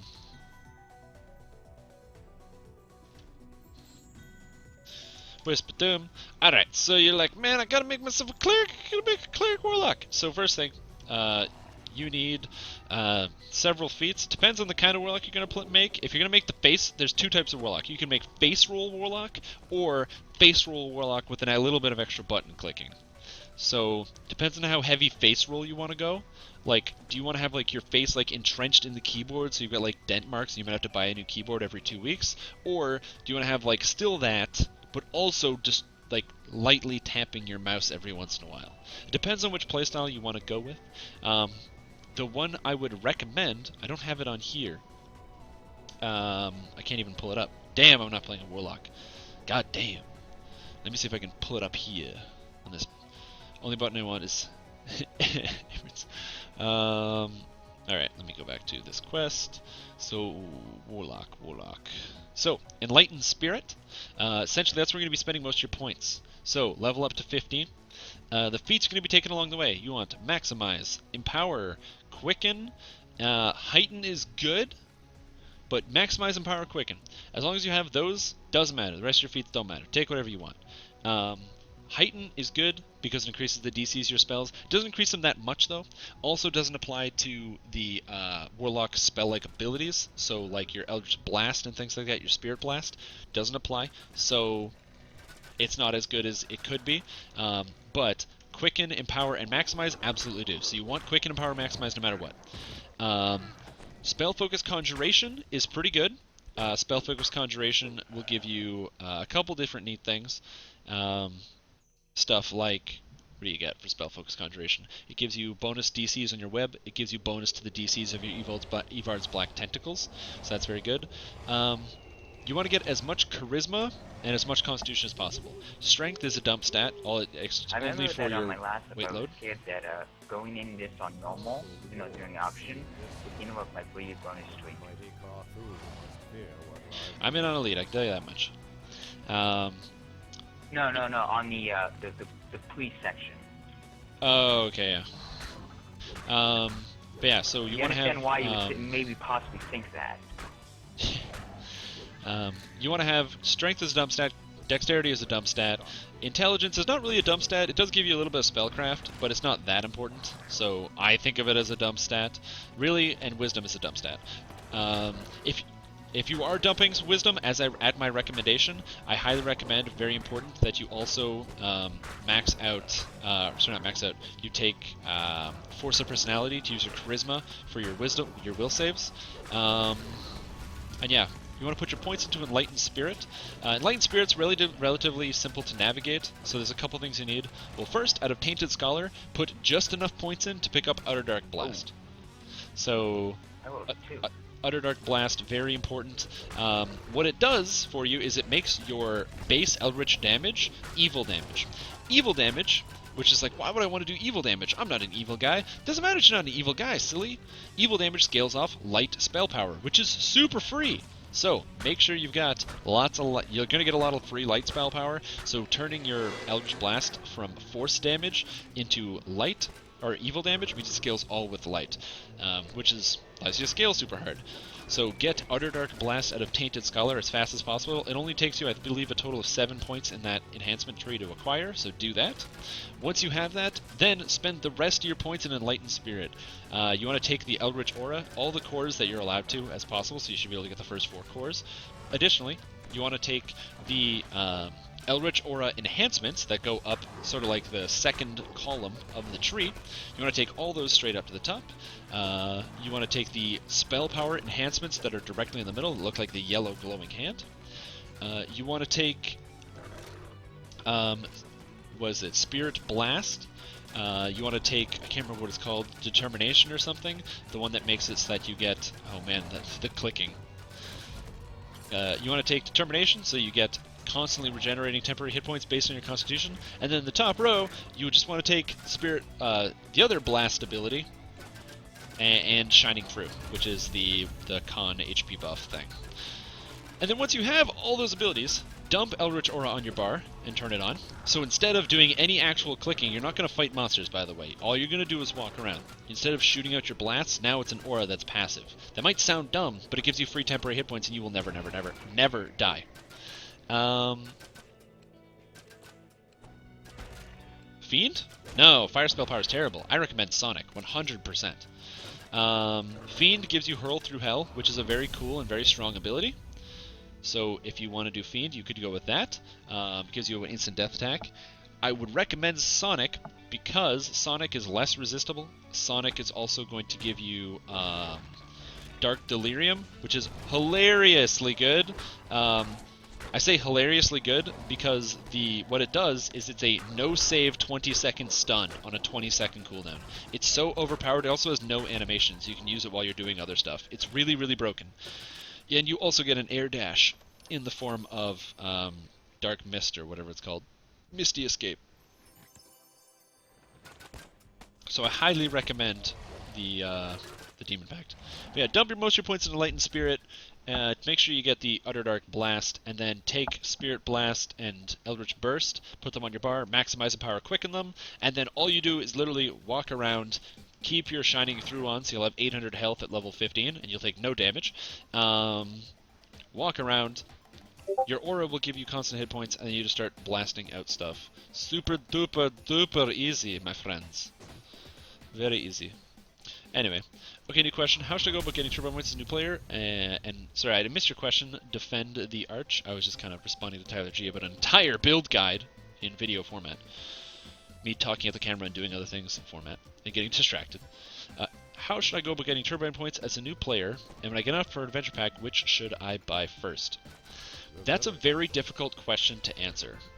I say it's WoW, which is like a super cop-out answer, and I'm sorry, but it's really hard to get more specific than that. The reason I say that, unfortunately, is because earning turbine points is very specific to how many quests you have available. The more quests you have available, the more turbine points you can get, because every time you complete a quest on any difficulty, the higher the difficulty, the more points, the favor points you earn for the different factions. And when you earn a total of 100 favor or 100 reputation, with all the factions all around Stormreach, that's going to give you turbine points. There's also little milestones based on each server, so you can earn more if you play on all sorts of different servers. I believe if you earn 100 turbine points on a server, it gives you like 400 points or something. So there's that. So what I would recommend for your first few first few packs, you want stuff that will get you up to level 20 on a character. So Giant Hold is a fantastic pack. It's from level 13 to about 16 or 17. You can probably play it. So that's going to kind of widen that gap. You can definitely free to play your way all the way up to level 12 and 13, and then you'll be able to jump into Giant Hold. And then after that, I would recommend the Veil. If possible, the Veil of Twilight. The Veil of Twilight's very cool. It gives you access to the current endgame raid, the Shroud. And it also gives you access to the Veil quests, which are, one, some of the most interesting and best designed quests ever made by Turbine. They're all very cool and extremely unique. They're some of my personal favorite quests in the game, and a lot of people's favorite quests. Every single quest has like a unique mechanic. I mean, you could call it a gimmick, but they're just so well designed. They're all so smart. And they're endlessly fun. I could play them forever. Those quests are amazing. Those are the first two packs I would recommend. If you're looking for some low-level packs that you would want to buy, some good bang for your buck, I mean, you can't get enough of Giant Hold. I personally like the Cult of the Six, so Sorodusk Isle. It gives you a cool quest line. But not only a cool quest line, it also gives you an explorer area to do. Explorer areas are great experience points when you're a free-to-play player.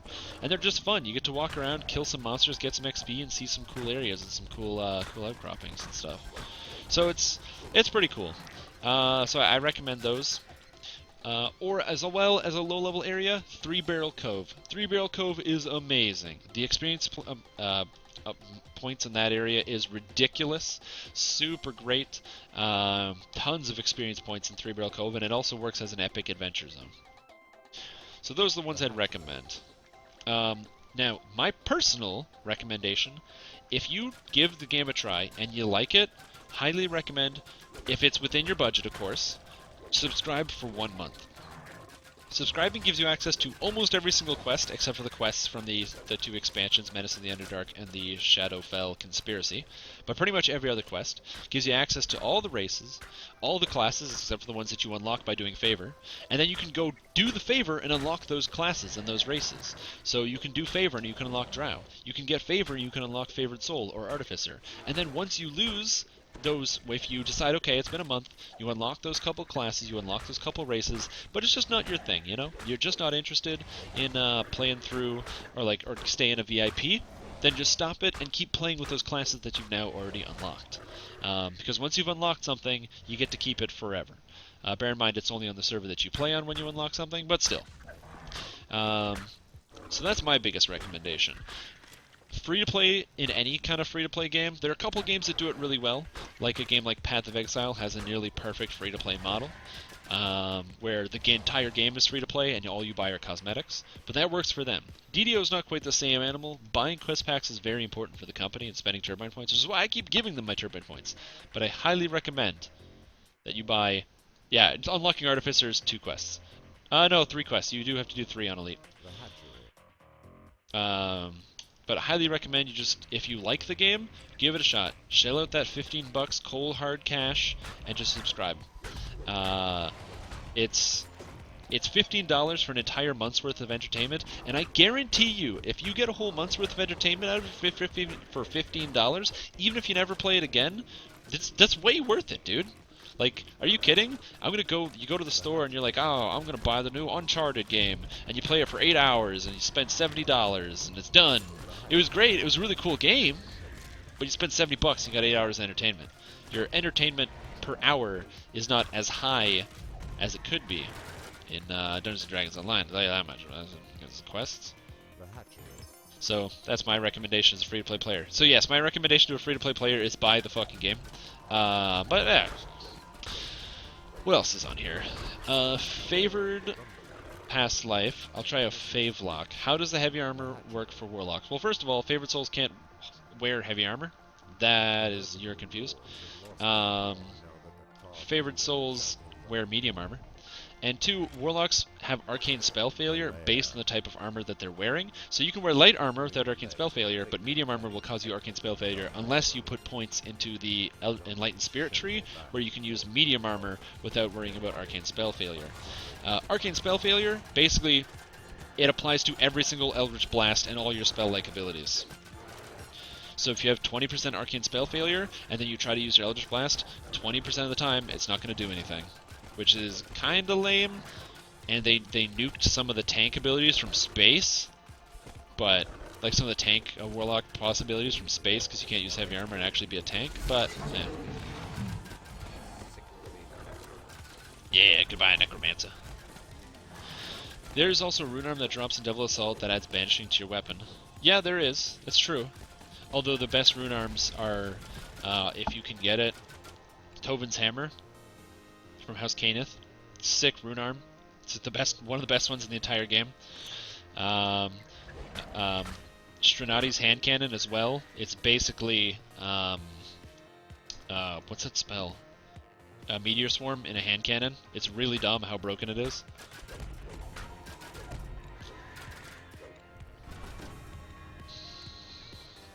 But Strinati's hand cannon is level 5. Chimera's breath as well. I believe it's only level 5, and it's an area of effect lightning attack. Really great rune arm if you haven't used that one. It's a lot of fun. Bear in mind, I'm going to tell you one of the big selling points of Dungeons & Dragons Online. You ever play video games? Yeah, I bet you have. So you go out there and you play your video games, and you're like, man, I played Uncharted, that was pretty cool. Man, I played my World of Warcraft, that was pretty cool. You play all these video games, and you realize, man,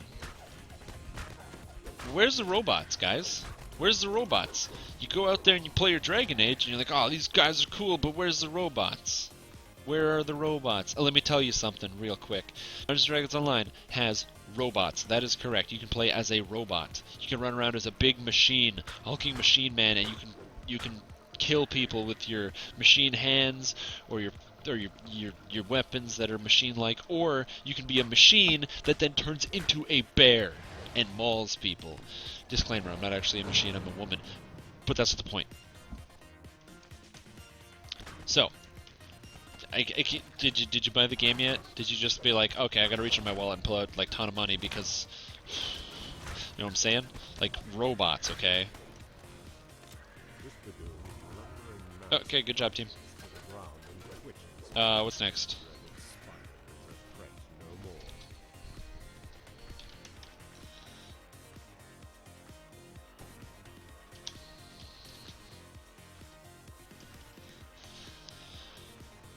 Cool. Time to go do House J. Yeah. Impulsive. What time is it? Oh, it's only 8:40. Okay, cool. I was sure how much time I had left. Armor Piercing Club, Scimitar of Diversion, Requiting Dagger, Legendary Victory. That's what I'm talking about. 1,000 guild rep? Oh yeah. Gotta make my guild famous! You know? Bring the fame to my guild. Excuse me. Oh, I didn't take this. There we go. Accept. And now I should have here enhancement. Yeah. I also have a defensive ability.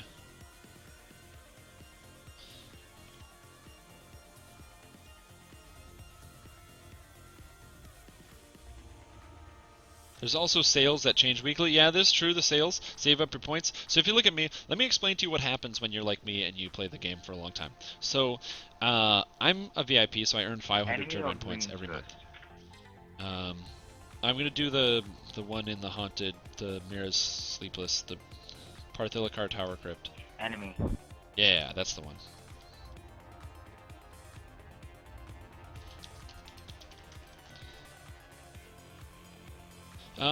But the way that I do it, so because I get to level 20 and then I reincarnate every time, I go and I earn myself several thousand turbine points. So I'm at 1830 even though I'm only level 13. So that means this character alone, once I get to 2000, that'll be an extra, what, 400 turbine points? No, it's 500 turbine points. That'll be an extra 500 turbine points that I earned just on this character, just from re-leveling. So in a week, I've earned 500 turbine points from my account. I also get 500 every month. I do about 1.5 lives a month, so you're looking at about 600, and I usually go to about 3,000 favor in a life. So you're looking at close to, I don't know, 750 favor plus maybe like an extra 250. So you're looking at about 1,500 turbine points a month. So I just spend them on like whatever. Like I don't even think about it because I don't care. I wish there was more stuff to buy in the store. That's my biggest complaint. I bought a bunch of the cosmetics, but cosmetics don't work in like animal forms. I have all the quest packs. I have all the races. I don't like buying potions and stuff for XP because I like to play all the quests. So I'd like it if there was more like cosmetics or cool things I could buy in the shop. That's what I would like. The stalwart iron golems rumble to life and receive Yeah, golems.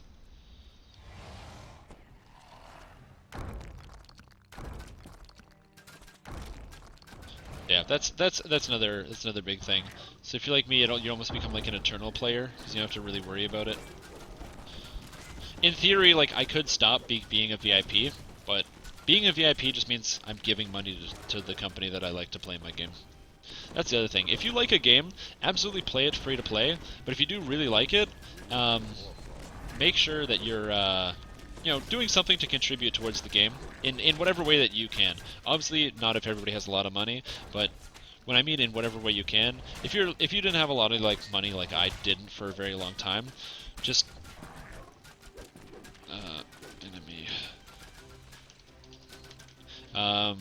Just do what you can to support the game. So when you see like them tweeting something out like, "Hey, there's a new thing," you can be like, "Hey, cool, there's a new thing. I'm gonna tweet that out."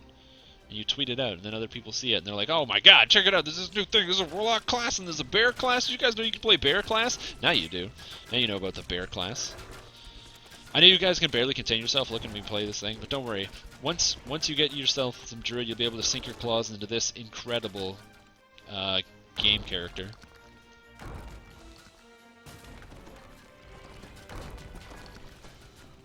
And no, I will never, ever stop with the bear puns. You get the trap up top? I'll get it. Yeah! Bears! Rawr!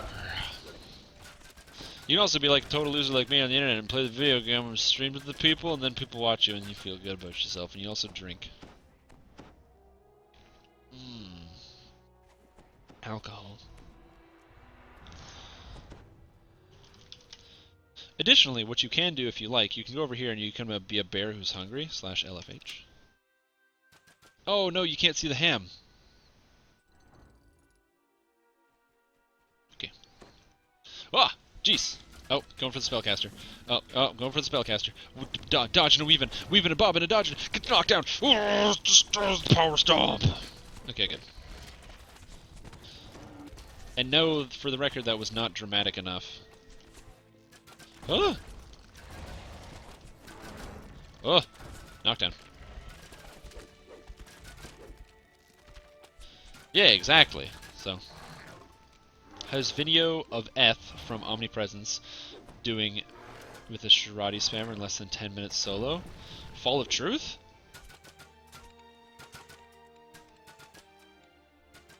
Because I've seen the video of the guy doing, I'm going to rebuff quick. I've seen the video of the guy doing Fire on Thunder Peaks solo.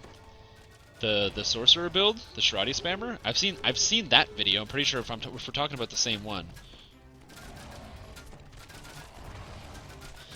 I have seen that video though. I remember watching that. That was so cool. So he does it with Favorite Soul. Okay. So this is the trick that he uses. When in Favorite Soul, there's an ability called Scourge, which gives you like spell power, but whenever you hit with a Force, Fire, Light, or Good spell, I think. Anyway, or Force, Fire, Light, or Physical. And now this is important. Oh, it's Fall of Truth? Okay. Yeah, so I haven't seen that one. But the idea where he gets them all is when you take Favorite Soul, like so you use Scourge, the step up from Scourge is that every time you crit with one of those spells, you gain 10 temporary spell points.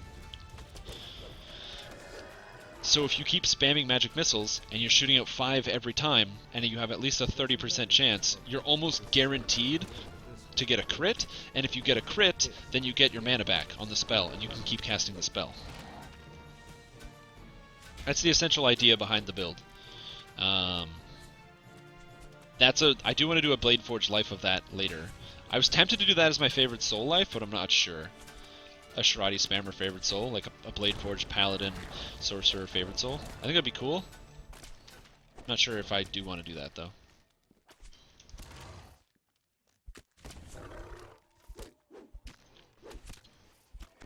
Maul.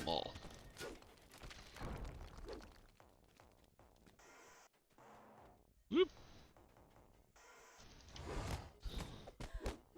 So yeah.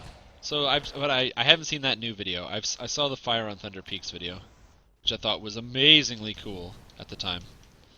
And it still is cool, honestly. Like, soloing raids is always cool. That's something I can always admire. And I'm not talking about like when people like have an air dash so they take you through like Deathworm's lair, and it's like, so when you have to do like the climb, you just have everyone die and then one guy carries everybody through and then reses everyone. I'm not talking about like that kind of solo, but like like legit, like going to a raid by yourself and just doing it. What difficulty does he solo it on though? Because I'm not convinced it would be that difficult to solo on like a warlock, because nothing in this game is that difficult to solo on a warlock on the epic normal, even a raid. If it's epic elite, then that's the most crazy thing I've ever seen. But you wouldn't happen to have a link to that video, actually, would you, in chat? Because that'd be cool. I'd love to see something like that. If you have a link. I don't know if I'm allowed to get you guys to link stuff in chat, but I'm going to abuse that power and say yes, please link stuff in my chat. Bear form. Alright, so this is trapped, by the way. Here's actually a secret. Check this out. Watch this. Call Wolf Companion. Epic Elite. Holy cow. That's amazing. So check this out. There's a trap here, and I know there's a trap here. So... No! What? How is that possible? It said don't move. Oh my god. Bad pet. Bad dog. Bad dog. Okay, go up here. Bad dog. Dog uses the lever. And there's no trap. Okay, cool. Jump the trap. There we go. That's amazing, though. I'll have to watch that one later. I'll bookmark that. Silly dog. He didn't want to. He just didn't want to listen to me. Apparently, I'm like not a very good trainer. And now we wait for the other team. This is a team effort. We got to split, so the other team is gonna put in their socket. Once both sockets are in, this is one of those splitting up quests where you gotta have like 2 people doing different stuff on different sides. Ow, skeleton. Ah. It's too bad I can't just smash down these barricades as a bear. Just use my raw power.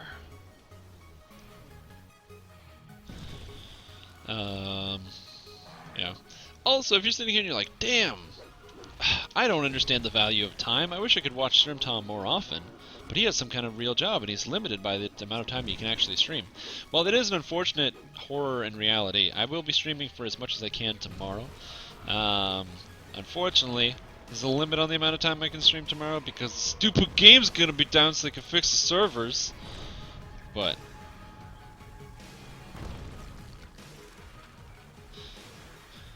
oh man, look at this bug. Just keep oh, stolen. Yeah, I'm gonna steal these kills. Another very important thing when you play a character like this, like me.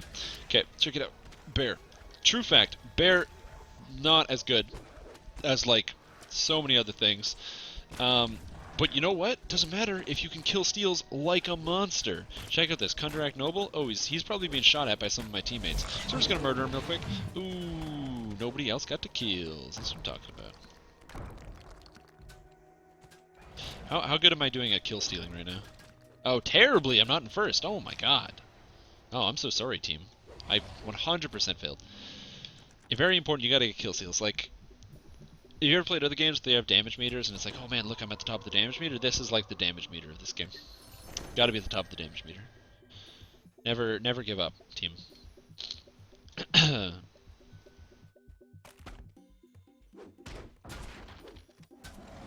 think there is a trap here. I don't know. Barbarian Rage, I don't think about it. So yeah, as this build goes forward, at 14 I'm going to be taking a second level of Fighter. It's going to give me improved shield mastery, more physical resistance rating. The most important thing is 5% extra double strike, which is crazy. So that'll bring me up to a total of like, what am I at? What will I be right now? I think I'm at 12. Yeah, I'm at 12, so it'll bring me up to 17 double strike. I'll get an item that's going to bring me up to like 22%. But most importantly, once I hit 14, I have a couple items waiting for me. The biggest one is this one right here, the Shield of Tireless Aid. Shield of Tireless Aid is great because, one, it has Devotion. So, Devotion just gives me more spell power for when I heal myself. It's kind of nice. It gives Healing Amp. Healing Amp gives me 20% more incoming healing. Come on, how can you even, how can you even say no to more healing amplification? More health for free? Why not? But the biggest thing that it does is this ability called Healer's Bounty. It makes it so when I get hit, I think it's like a 5% chance or something, for the shield to cast the heal spell on me. Well, my friends, I have a lot of healing amplification. A minimum level heal spell? That's going to heal me for hundreds of hit points, and all my negative status effects. So pretty much makes me nearly invincible when I'm tanking. Now, unfortunately, I can barely tank because I can't intimidate stuff, but I can dream, damn it. Plus, I always get the white dragon scale, so gotta have that white dragon scale. I'd use like not red dragon scale, black or blue. I have actually scales for black, but I don't really want to use the black dragon scale. There's a couple reasons. The big one is it doesn't really give you that much damage for a character like this. Yeah, it gives me a little bit of armor penetration, but I'd rather the armor penetration on something that requires it a bit more, like a sneak attack class, you know, talking about a rogue, maybe like a ninja spy monk or something. So it'd make me more tempted to want to make it as light armor or no armor.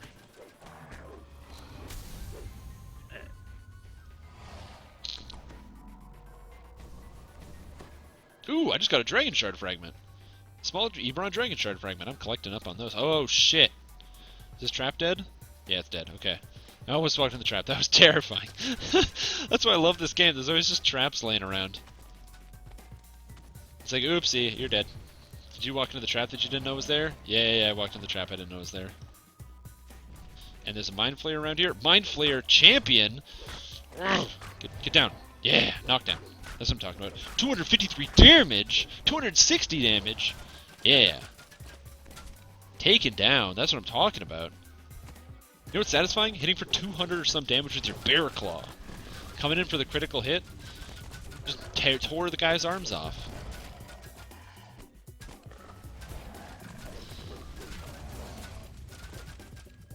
I'm having a lot of fun playing with the bear and tearing people's arms off, if you can't tell. And that's the most important thing. When you're playing a character that may not be as optimal, you gotta have fun with it. I am at a different angle. I had to move my camera. I can actually show you guys this because we're just kind of meandering about. So, I'm at a different angle. I don't know how much I can do this because... Let me see if I can see my camera here. I'm gonna stop the game for a second because this is me. Hello, me. This is my regular room. My lights are off in memory of Shoemaker. I have my monitor on my side here, which I always had. But on the other side, I have this giant television. Look how big this TV is. It almost goes to my ceiling. Isn't that big? Look at the comparison. So that's why I have a different angle. I used to have my camera on top of my other monitor. I can't have it on top of my other monitor anymore. It doesn't fit on the TV unless I get like an extension cable, and even then it'd be like it wouldn't even have me on camera. And I can't have that. I want to be on camera. You know, I love the camera. So I'm like Jerry Rice's dog, which is a very obscure reference if anybody gets that.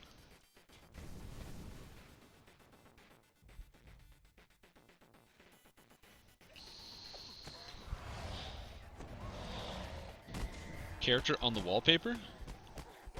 Wallpaper. Oh, and the wallpaper, the background. That is the, that's the League of Legends splash art for the Victorious Morgana skin from Season 4. If you haven't gotten that, you can never get it again. You need to have at least a gold or higher rating in Season 4, and I finished Platinum 4, I think? I think it was Platinum 4. So not Platinum 4, Diamond 4. I don't remember which one I said. What I meant to say was Diamond 4. Oh, monsters. Oh, shit. Oh, get them. And then in Season 5, I finished, like, middle of the pack Plat because I didn't really play, because I hate that game. If you like that game, have fun with it. I'm not a big fan anymore. My big problem is I take it way too seriously. And if things don't go well, I have a high probability of what I like to call rage uninstalling the game, where I get really, really angry and then I uninstall it from my computer because I'm so angry. I don't know if that's like a problem, but it seems to work because I don't have the game anymore and it doesn't make me unhappy. So I usually have like some Dungeons and Dragons wallpaper up there. I just needed something that would fit, and that seemed to fit at the time. Now I cast my spells. I should have like a Mega Man X wallpaper now that I think about it. Oh man, or a bear wallpaper? Literally just bears? Can I cast a spell? Huh? Where's my spell? Give me my freedom of movement. Why didn't it go? Why didn't it go? Oh, traps. I'm missing one of the crests. Oh, yeah. Take this, Lord Uremish the Cold. You bastard. Oh, take him down. Oh, man, I'm critting so much. Nice. I love when you get those crit streaks. I feel like this character would be interesting in Fury of the Wild. Oh! Oh! A leg! Help! Somebody, please stop it. When stuff like that happens, you just get that level of panic of like, oh no, I've lost control of my character. Like, the car is taking control of itself, you know?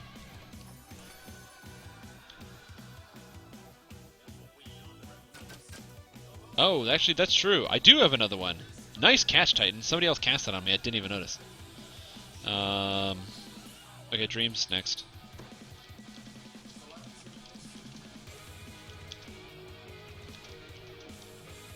I don't like having to type things 3 times, but I do it anyway because I'm a good team party player. I'm really good at Mario Party. There's no DDO party games, though. Actually, that's not true. There's exclusively a quest that's a party game. Which reminds me, I need to turn in my token. I really need to do that before it goes away. Because I super never turned in my token. Did you guys turn in all your tokens? What do you call them? The little things that give you the prizes for the anniversary tokens? Did you guys turn them in? What'd you guys take? Because I still don't know what I want to pick. I'm tempted to take Sword of Shadows, but I don't know what to pick. There's too many good items. on the list. I picked a bunch for cosmetics, so like I picked Levix Defender and made it a cosmetic. I picked the Twin Blade and made it a cosmetic. I picked a lot of items and made them cosmetics, but I don't know what to do. Yeah, did you pick one for a main character? I should probably do Litany because I've never done Litany of the Dead. Yeah, that's true. I've never actually done like, you know, the vampire raid. Yeah, but it's not cool, you know? Like Sword of Shadows. Sword of Shadows is a sword. Shadows. It's like, I don't know. Like, I feel bad for the people that took like stuff like Hellfire Crossbow. Ah, get off of me. Get off me, Ancient Iron Defender. I'm better than you are, I'm a bear! I like that I can knock over the Iron Defenders. That's cool.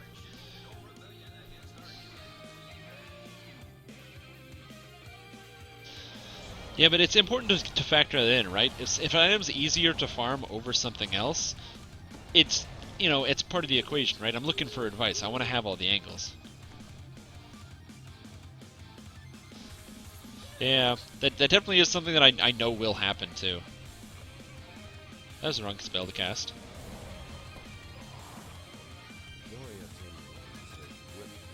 Yeah. The availability of the Litany of the Dead is definitely lower. I know it's not run that often. I've never run it. I'm also tempted to take something from Caught in the Web just because I don't like that raid that much. Like, it's cool, but on Epic Elite, it's like way too hard. Like, most of my characters suck, bear in mind.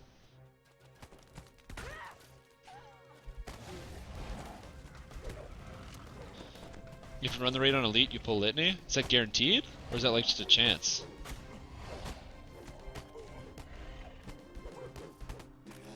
I don't know, what if you get like a group of friends? I know, crazy, you have to have friends. But what if, that's why I said what if, I started that sentence. What if you get like a group of friends and you go run Litany of the Dead? It's kinda like the same thing.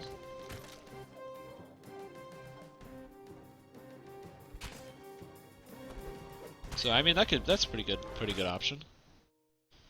Alright,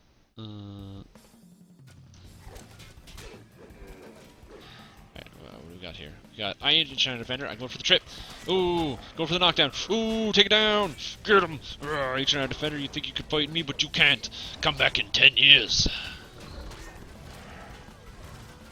Take this. Dreams of Insanity, or Siren of Insanity. Yeah, now I can use this rune. Abbot. I've never run Black Abbot. Either. Or I've never ran like the pre-Abbot or the Abbot. I've never run either. I have a book that has all the pieces except I'm missing 2, but I have like 7 copies of all the other pieces. So yeah. The thing about Litany is even if it might be very good, which I say okay, might be. It's +1 to all your stats. So yeah, it's obviously really good. The big problem with Litany is that it's not like a cool item, right? It's not like Sword of Shadows, which is like this cool, imposing sword. Like, Sword of Shadows looks awesome, right? Does Litany of the Dead look awesome? Not really. It's like in your inventory. That's kind of a problem, because looking cool is very important to me. It's like a crux of most of my character builds, is looking totally wicked, awesome, mega cool. That's why I'm a bear form. You guys are like, what? Bear form? Yeah? I also forgot I need Lawful Fang, so I can hit the guys. Somebody keeps casting corrosive weapons on me. Yeah, but it doesn't stack though. I need one that stacks. If there's a level 14 augment giant hole that gives +3 to all stats and it stacks, then that'd be the greatest thing ever.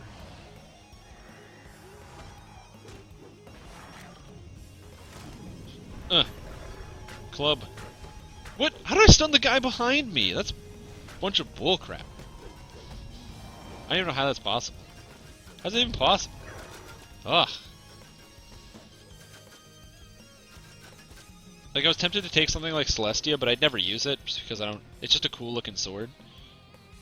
Like, I don't know which one I would take.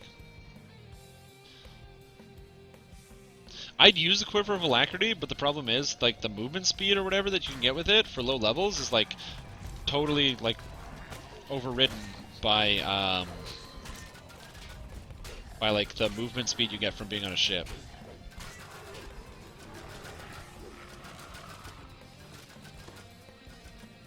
Easy soul. Hardest part is the melee of the legs. There in the beginning, it's not a big deal. He's got at least 4 items? Oh, I didn't know you could just soul whip. I mean, I've only ever done it on Epic Elite, so I didn't realize that it's maybe not that hard. Maybe I should try soloing it at some point. I'm in the process of leveling up a Warlock to level 30, so I can just kind of farm stuff. Yeah, I don't like the that quiver. I use the Dynamistic quiver now. Over the quiver of Alacrity, because Dynamistic quiver gives similar things, higher level. Also, I don't need an Alacrity item because I have an Alacrity item. Like this character, my shield is heavy wooden shield of melee Alacrity because I can craft Alacrity because I leveled up my Caneth crafting. Because you could just craft an Alacrity item, you don't have to worry about having it on a quiver.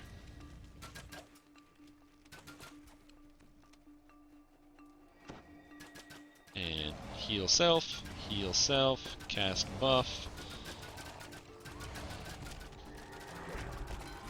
Yeah, stack. So it does stack with the Mech Tree's confidence bonus for late game. Oh, that's kind of disappointing. It's hard to tell which things stack and don't stack, eh? I'll be getting rid of some of my stuff. Like my melee Alacrity shield I'm going to be losing when I get my new items, so. Mechanic tier 5 is the entire quiver? Oh, jeez. Oh, what? I rolled 2 1s? I double striked on my stun and I missed twice? Oh, Fury, why? That is the worst. This song is slow and boring. Where's...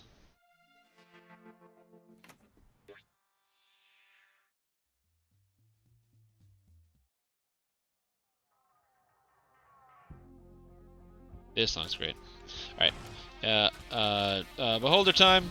Roar! Roar! Got him with the stun. Oh, the madman coming in with the crazy, like, whoa, overhead shot. Hooking it around. You gotta hook it around. Yeah, don't forget to hook it around, guys. It's like one of the most important parts. Gotta hook it around. Oh, my headset's dying. Oh no, what is happening? Somebody please help. Please give me help. I'm going cable. My god. My headset's so picky, it's like, help. I'm running out of battery. Quick, give me battery. Like, man, I know.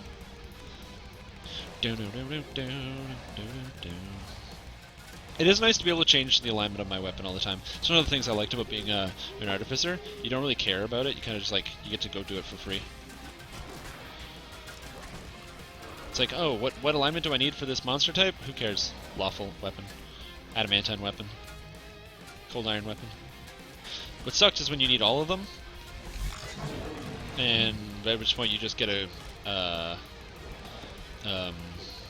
what do you call it? The Thunderforge weapon for that. Does green steel cover all the bases for the for damage reduction, or do you still need to do something to fix that, like slot all the augment slots with it? Because I don't actually know. I don't actually know what it covers.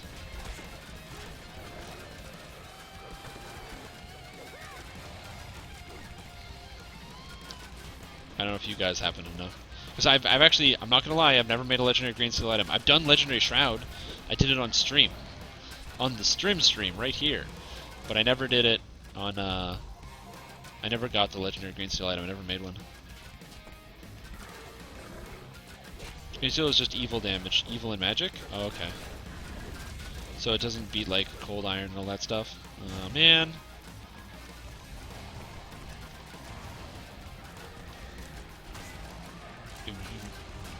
Whoa, he resisted my trip, yo. That's insanity.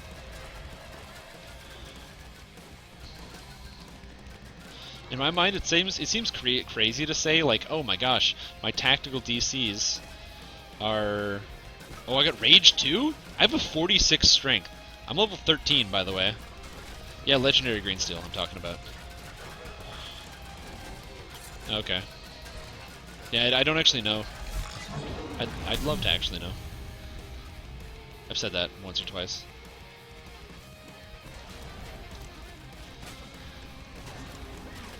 Yeah, I beta tested a bunch of stuff for the... When like it was on Lemania, I tested a bunch of the gnome stuff.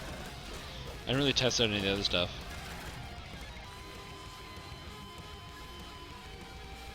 Because I figured gnome testing was more important. So I tested out, like I stress tested a bunch of the animations and stuff. And most of them didn't, kind of worked. But I did send in a bug report about a couple animations that didn't go through. It was like, huh, my character like got their, like, screwed up their arm. They got patched before it came out though, so it's fine.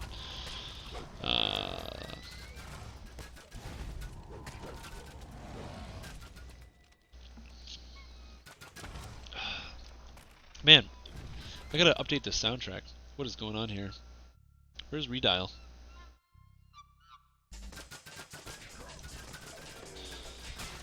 There we go, now we got some good music, finally.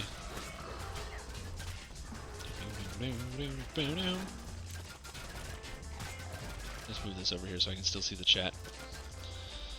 Gotta be able to see the chat, boy. But yeah. If you're like playing Warlock and you don't know what to do, just put stats in and hold down right click. Honestly, that's all you have to do. Oh no, I didn't get the stun. Oh. Just put stats in, hold down right click, and like you honestly can't screw it up. Like Warlock is like super duper duper easy to play. I mean, I guess there are some ways to screw it up, like you don't Eldritch Blast, you don't use the aura, you just like don't turn it on. So I guess that's like a way you could screw it up. But like that's, I mean, I don't know, man. It's like the barrier to entry. Does this start you in Eldritch Blasting, or do you have to actually click that yourself? I don't know if Turbine has the metrics for this, but I'd be extremely interested to know what percentage of players start playing as a Warlock and don't turn on Eldritch Blast. Like how often it is that a new player will play a Warlock and do like the entire intro quest and stuff and not use Eldritch Blast at all. I think that'd be a really interesting statistic to see. Because it really shows you like kind of like the thought process that goes through a lot of players. You start playing the game, you don't realize it's something you have to turn on, and it's a different ability. Because Eldritch Blasting is very different than almost every other character class. Every other character class has their attack, their bow, or whatever weapon they have in their hand, and then they can get other abilities to cast spells, whereas Warlock changes their base attack. So it's interesting for sure. That would be cool. I know it starts on the bar, but I'm just wondering how many players just straight up don't click it. I'm talking about like green players, super new, like they don't know what's going on. They don't know anything about the game. They're just like, bruh, I'm a bear. They like jump around and stuff.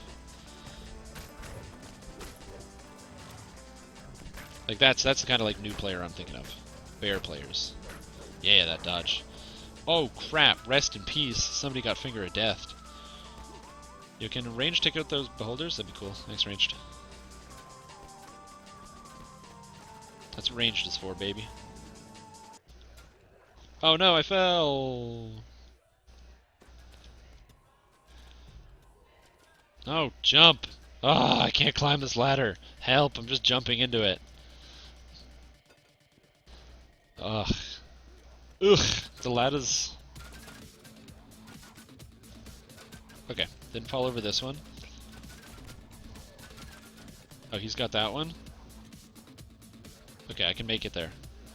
Bear attack! Ugh! Aerial assault, man. No! No, I was gonna seal it. He stole my mojo. Oh, whatever. Good job, team.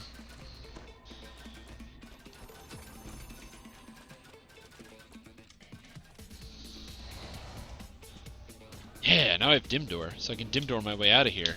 That's what I'm talking about, Dim Door. Of course you placed the dimensional door in front of the chest. Oh, did I do that? I did not think about that, my bad. I clicked for the chest and the dimensional door just materialized and it's like, oh. Luckily this isn't like a quest like Beyond the Whip where it's like a 10-minute walk. Or like Tempest Spine. I didn't do that this life, but I have seen people do that where they just dump the Dim Door on the chest and then people lose their chest in Tempest Spine. I sometimes do greater teleport around the chest, but I like wait you know, 30 seconds after I get all my loot, and I'm like, if the person is still taking that long, okay, well,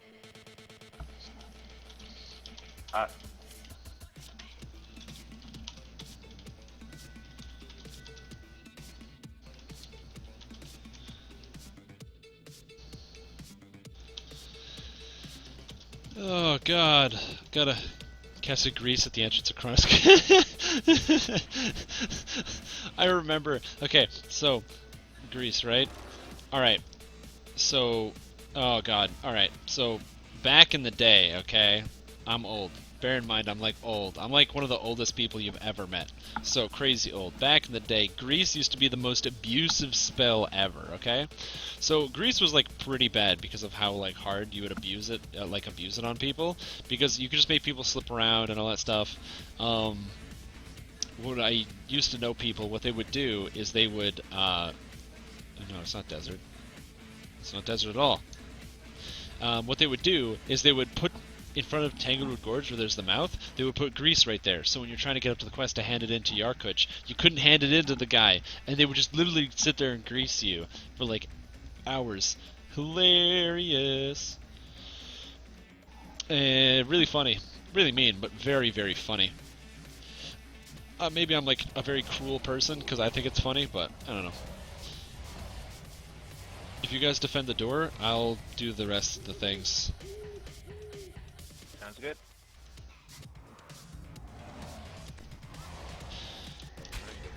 So this one, if you guys don't know, there's a trick here. Oh, but the griefing got even better, by the way. Oh no, I gotta kill the zombies. Shit. Die, zombies. No! Come back. Zambi. Oh, the Zambi's got him. Okay, good. So even better than that, okay? Eventually, at some point,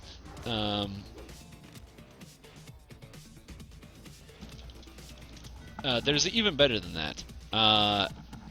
They actually made it so that they put in the code in the game so that if you blow up grease while enemies are standing on it, it lights on fire and deals damage. Well, for a short period of time in the game, that also affected players. So what you would do is you would go into new areas, you toss a grease on the ground, you join a party, you toss the grease down, you light it on fire, you one-shot all of the new players, and then you leave. And then they get stuck being dead and they can't do anything. It was wonderful. I didn't do it, but I know people that did do it, and the idea just sounds absolutely wonderful. Terrorizing new players is like one of those like magical experiences that you can't really get in a lot of games anymore, because a lot of games are, I'm not going to say easier, but they give you an easier time when you first start out. Like if you ever played the old Asheron's Call 1, PvP server, Darktide, if you make a character on Darktide, 100% chance when you get out of the starter area, and like literally you get out of like the starter temple and you take the portal out to the outside world, 100% chance there's going to be some level 100 guy or level 275 guy who's going to be sitting there and he's going to one-shot you over and over and over until you quit the game. And it's like amazing and terrible at the same time. It's obviously terrible because if you want new players to play, then yeah, that kind of sucks. But that also puts like that fire under your ass, so when you finally do make it and you're like, oh, I'm out, and you get to escape this area, all you want to do is go back and be that guy. And it like pretty much like makes you want to keep playing. Maybe not the best idea, but I don't know. Don't abuse people in video games, kids. Let's just play games together. If you've done this quest before, I'm doing a special trick you might have seen. I'm not stepping on this box. If you don't step on this box or on the sand at all, in any capacity, what ends up happening is it doesn't spawn any of the monsters that are supposed to be here. That makes it very easy to solo. As long as you have something to block the gate, you can just run around this pyre, kill the stuff, and you're good to go. So my team is killing all the zombies and defending the gate, and while I'm doing that, I can just walk around and I don't have to worry about archers spawning or anything goofy like that. This one is the biggest offender. The archer will continually respawn and start shooting at you if you actually step in the box. If you don't step in the box, never have to deal with it. So I can just sit here, chill, drink a beer, kind of hang out with you guys. That's pretty much all I gotta do. I mean, it's a Monday. I got one shot by a death spell in a tavern brawl when we were in a raid party brawl for someone's Maybar festival motes. Oh no. Oh no, I took 3 damage! Okay, this one's apparently not as easy. One shot by a death spell in a tavern brawl. Oh man. I remember the old tavern brawls. People used to do that all the time. Now characters are too overpowered. And the level characters don't want to do it. Gonna feel level 25. I remember when they first introduced tavern brawls. That was cool. Oh, I have 2 archers shooting me. Oh shit. Oh. Oh no! Why are there so many archers here? Why are there so many spawning? What the hell? Yeah, when level cap was 25. I actually thought when level cap was 25 was actually when I took a break from the game. I took a few year break. I did some other stuff. Went to school. I couldn't handle Dungeons and Dragons Online and University at the same time. It was a horrible, horrible mix. Can somebody get their pet to do this? Oh, I can get my pet to do this.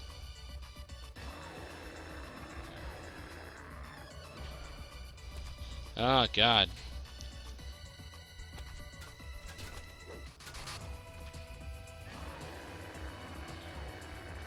Yeah, bear. Dog on passive, dog use this. Oh my god, the dog hits it! They hit the dog now! What is this? Now it's lagging. No! I gotta get the dogs to do it. Go dog, use it. Alright. So they're gonna slam into my dog. I'm gonna body block for this dog so hard. I'm gonna Secret Service every single shot. These guys think they can get to my dog, they can't get to my dog.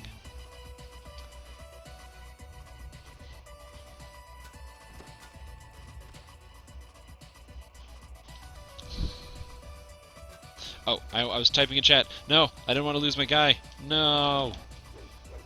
Good. Holy cow. Now we fight Death Shade. Oh, he's going this way. He's going over here. He's going over here. Where's he going? Death Shade. Oh. For those that don't know, if you didn't do it, there's a quest in here called Grave Robbers, in which you have to go and kill a necromancer called Death Shade. He is a halfling. This is his carcass, of course. So you gotta kill him again. One time is never enough.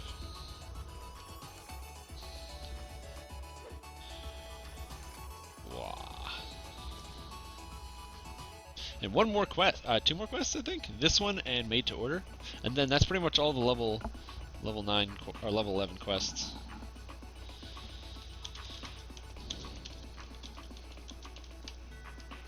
Oh, that doesn't work because I gotta right click stuff.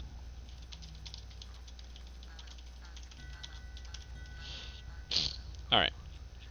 And the dead shall rise, boys, and the dead shall rise.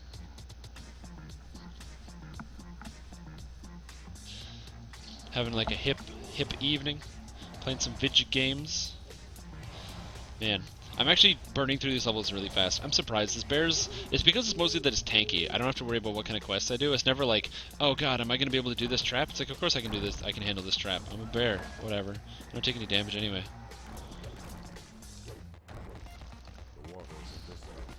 I don't like the specters though, that's annoying. Oh, die mummies.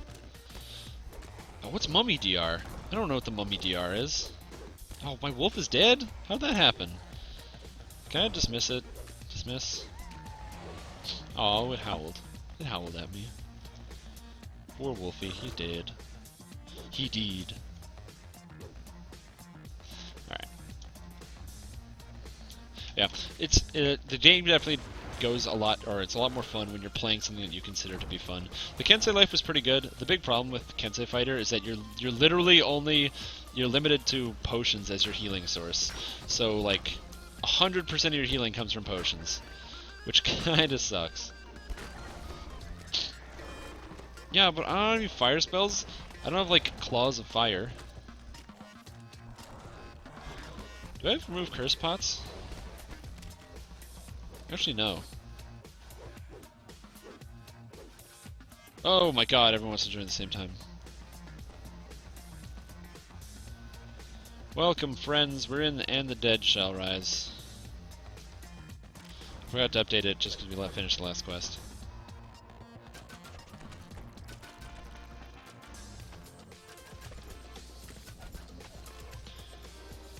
Artificer? Yeah, maybe. I'm not too worried about it. I mean, the Fang is good enough for now. That's trapped, isn't it? Is this trapped? Is this trapped? Maybe it's not. Maybe it's not trapped. I do like the fact that when you kill like the zombies, the skeletons come out of the zombies. Because like you kill the meat or whatever. That's what's left underneath.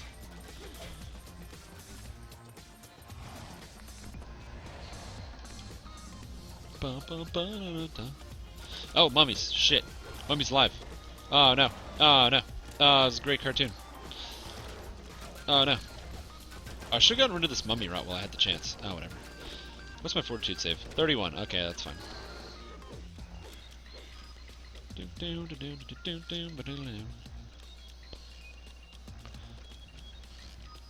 some jumps. Trying to avoid traps. I don't like getting hit by traps. The nice thing about like this is that when we get to the top, the Lich, you can't hit the Lich with 4th level or lower spells. It has complete spell immunity to those things. I don't have to worry about that because I have my bear claws. I claw my way to victory. These enemies barely have a chance.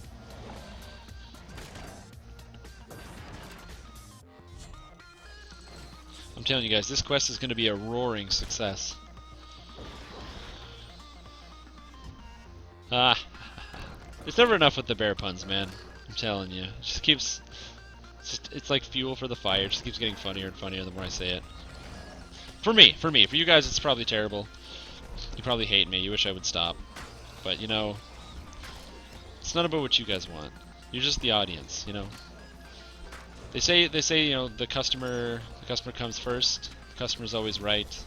In this situation, and also many other situations, I work in customer service. The customer's not always right. It was that kind of like sad reality that when you hear that in like cartoons and stuff, you're like, oh yeah, the customer is always right, or something. You don't understand the full meaning is that even if the customer is wrong, at the cost of money, your company will generally try to save face by saying that the customer is right, and you will appease the most frustrating people that you'll ever work for or with. Ah, it's a great lesson you learn in customer service. So what, did this person come into your store and then like scream at you and your other employees and call you awful things? Well, just give them whatever they want for free so they'll be quiet and get out of your store. Customer's always right. Oh, okay. I don't know if that's gonna work. Oh, stupid disease. So use a remove curse pot. Now use a remove disease pot. That should get rid of the disease.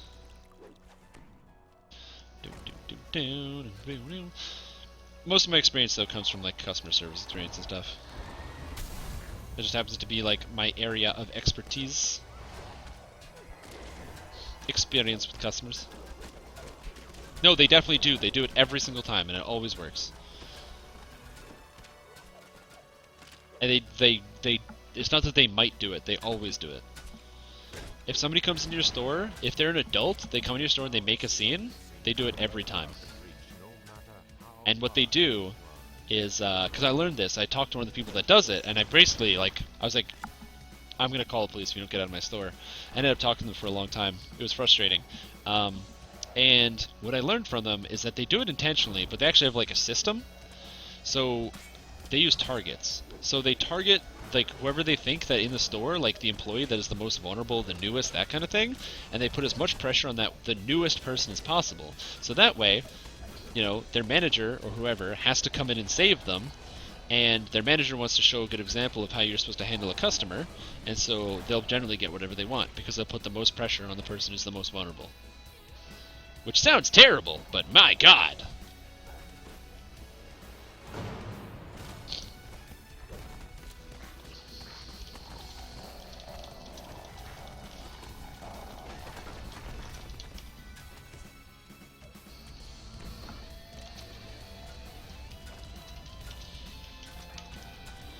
Ah, monsters. So yeah, it's interesting. I don't know. It's complicated. Like, am I still cursed? Oh, yeah, I'm still cursed. Am I still a druid? Yeah, okay. Use this. Use this. Use this. Shrine. So yeah, I don't know. That's why I try to like be nice to people whenever I go to purchase products and items.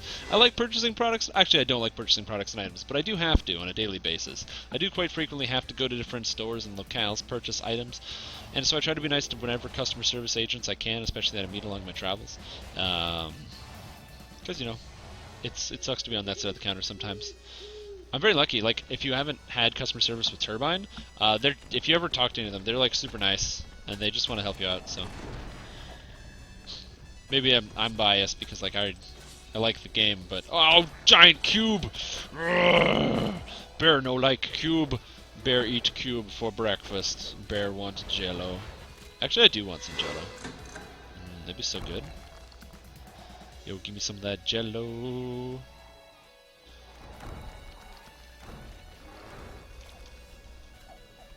Okay. Turn on this buff, rage. Smash. It's all about having the assortment buffs. I wish I had extend spell, I just have nowhere to fit it in. But if I had extend spell, I would use it for like animal growth and stuff. I just don't have to cast it as often. That'd be pretty good. I don't use my mana for most things, like I don't really heal with my mana.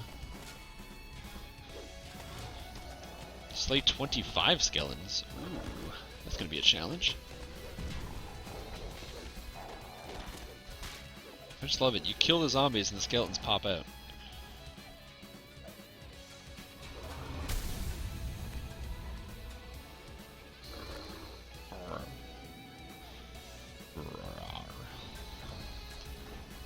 The thing is, after level 14, this character doesn't really gain very much. I don't really have any new items like lined up for after that level, after 14, because 14 is when I get my dragon scale, I get my new cloak, the Ghost Waken cloak. I get all sorts of cool items, but I don't have anything for like 15 or 16 or 17. Throne room time. And now we go murder this dude. 3, 2, 1, go. Oh, almost fell. Oh god.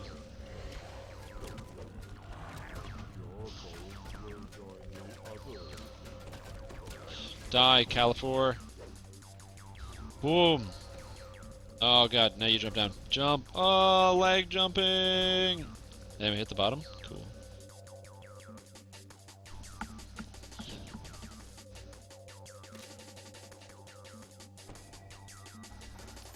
That's what I like. Music like this. That kind of like... Oh man. This brings back good memories. So this is one of those things where you need to make sure your rogues know that they have to come to the bottom, because I gotta disarm the traps and open up this chest for that bonus XP.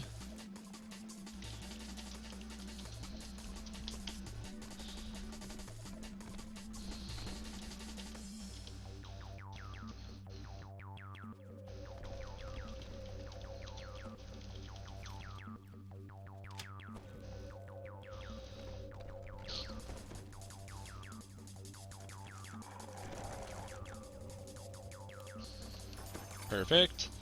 Good. Now we do made to order next.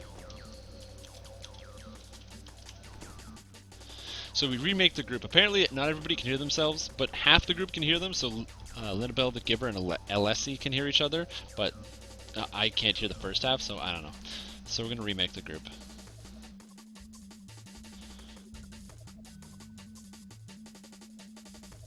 So we go here, and we type in /invite Razzers /invite Katina.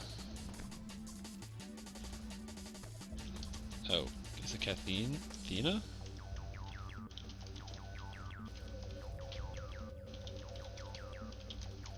/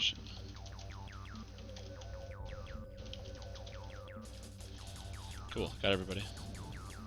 Okay, I should be able to see and hear chat of everybody now. Yeah, there we go. Yeah, because Alessi, Giver, and Linabelle, I couldn't see anything or hear anything you guys are saying. That was weird. Like two separate chat servers in the same party. The next quest is going to be made to order. It's the last quest on the list. It's the last level 11 I have to do, and it's going to be absolutely fantastic quest. Good quest. Alcohol. So you can hear me now, right? Yeah! I'm just quickly re-grabbing my ship buffs because movement speed.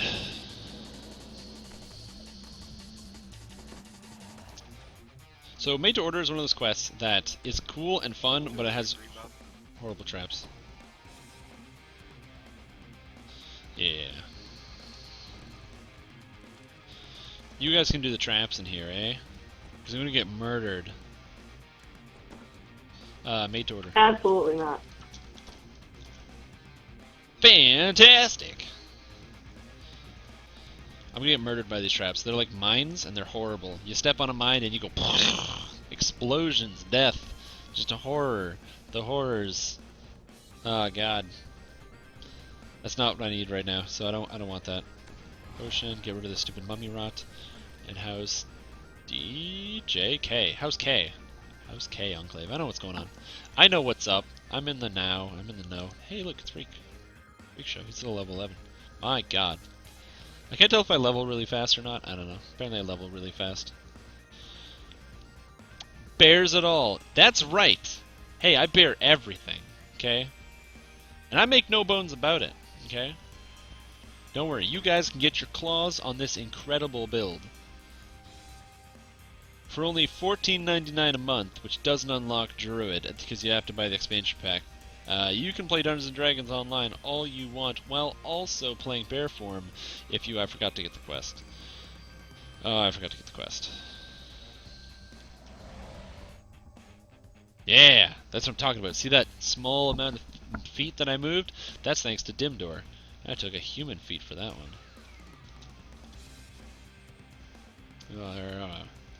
Yeah, somebody shared it with me by the time I got to the quest giver. That's what I'm talking about, teamwork. But yeah, if you haven't had a chance to play Bear, I highly recommend you stay away from it. Bear is much worse than Wolf. They're very similar, but the benefit that you get by playing Wolf Druid is it gives you a little bit more damage, better crowd control, the fact that you get like the takedown and other crowd control abilities. It's also going to give you more damage, a more fluid animation, better critical threat profile, a little bit less health, but way more damage. Yeah, I really can't recommend a single situation where you'd rather play Bear over Wolf. That's pretty much what I'm learning, but I didn't know that before. I had assumed Bear was bad. I didn't think Wolf would be better at Bear than Bear is. Oh, right. Take this, Iron Golem. Ah, no, he killed it. I wanted to kill it. No. Get down. Yeah, take that. No, he's killing everything. Alright. Whoa. Oh. Oh, God.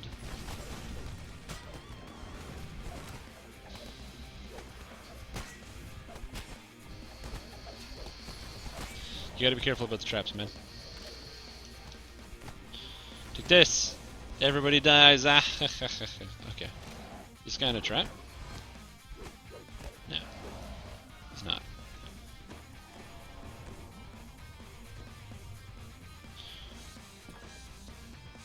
If you want to stay away from the traps, just do wide jumps around the edges.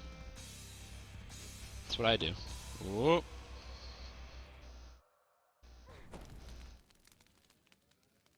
If you see one, they go multiple times, so try not to step on one if you already see it.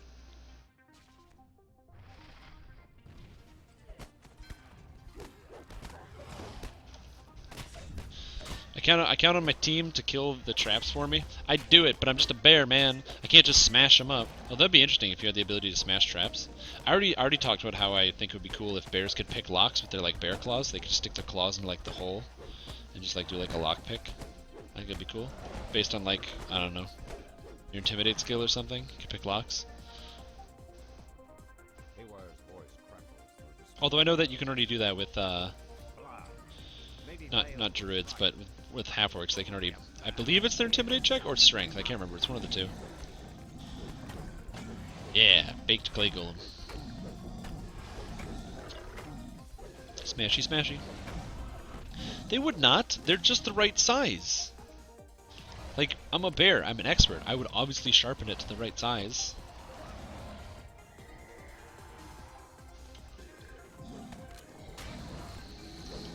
Like, I would use the right-sized claws for the lock picking.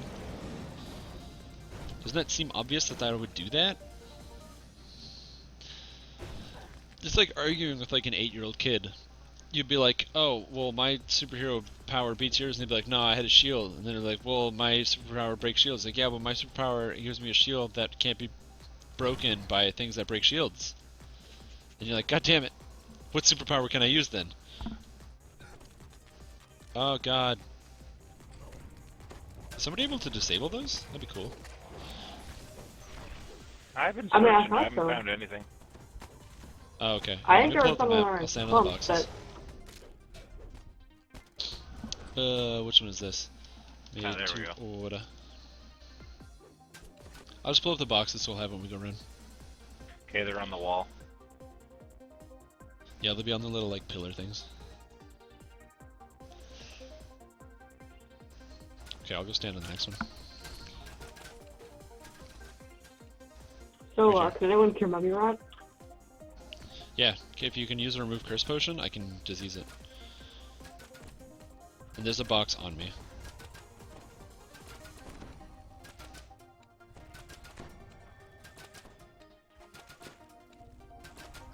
No, no, on me. You gotta make the jumps, guys.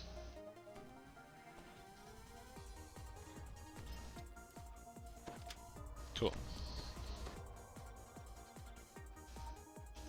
Ah! Seize the ground, comrades! I am getting murdered, comrades! Oh, the blood coming through my wounds, though. Yeah, that's true. They would reduce your claw damage, but it's only one claw, right? It's only one claw out of all of the claws. Look at my bare hands. I have pretty big hands. It's gonna have pretty big claws, right? I got a lot of claws, so I could, like, sharpen one of them. Just do it on, like, my right hand, you know, my less dominant paw.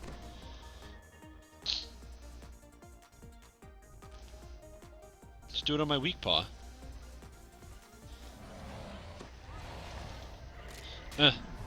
Die.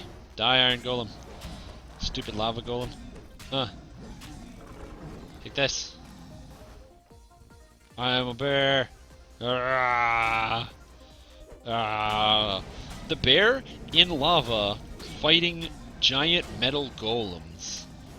That's awesome. That'd make a good movie. Like Pacific Rim 2, but they have the Jaegers fighting giant lava bears. Give me money, Hollywood. I know how to make good movies.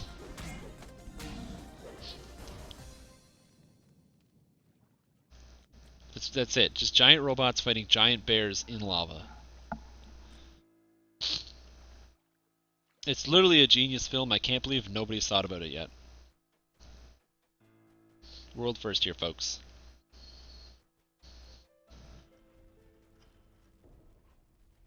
Cool, that one's been done. Oh, bear time. You can't bear the wounds that I'm going to give you. Ah, They're watching over the crest, and that means they're watching you. there we go. Oh, I didn't knock down the golem? Oh, he's got too much life, that's why. Oh, another golem.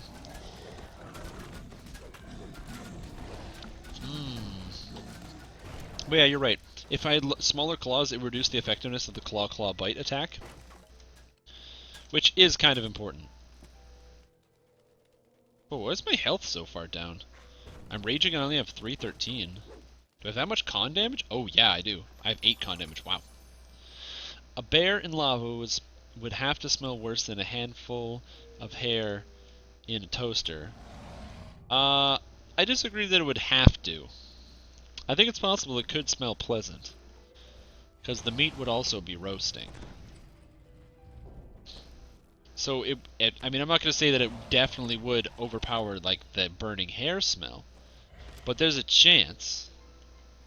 There's a small smidgen of a chance that it could. No, no, Orange Name. I'm going to get the stun. Yeah! Goth Grim Iron. The hair would burn off. Yeah, it would burn off really fast, though. I mean, if we're being honest here, like, unless it was a specific lava bear, like a type of bear that was specifically capable of living in lava, because it was in fact a lava bear, you're right. Bears in lava is probably not the best idea. It's probably like a horrible combination. But if we're under the premise that it's a lava bear because they're fighting in the lava... Alright, the trap box is here.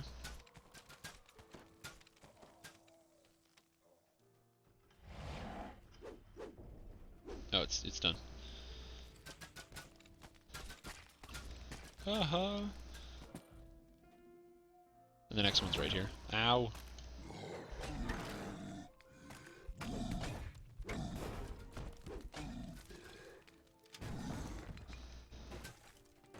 Should be clear.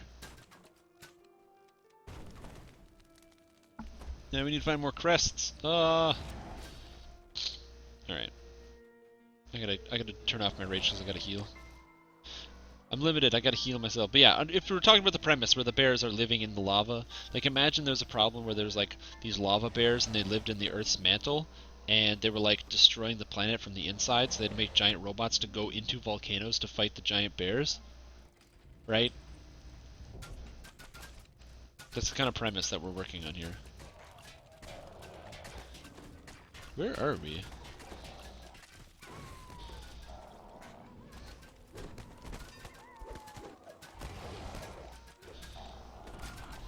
Whoa. Fire, one right in the middle. Yeah, the mantle of the entire world. Earth only has one. So they have to build giant robots to go into mantle to fight the mantle bears. I'm telling you, it's gonna be a great movie.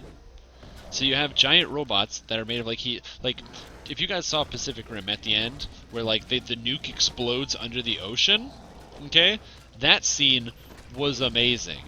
First of all, when the nuke explodes and you're sitting there like, what's going on? Because it's standing, and then the water like whooshes back over top of it. Imagine they have to send a nuke into the mantle to nuke it. Yeah, I said that at first, but now the more that I think about it, I think it should be better that the bears should be the enemies. Either that, or the bears are actually trying to destroy the planet because space aliens are invading the core. So the robots are fighting the bears, but then they eventually team up to fight the space aliens at the center of the core of the Earth. Not just at the core, the center of the core of the Earth.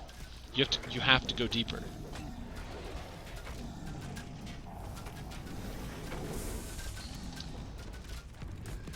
I'm telling you guys, if I was like a movie director, holy crap.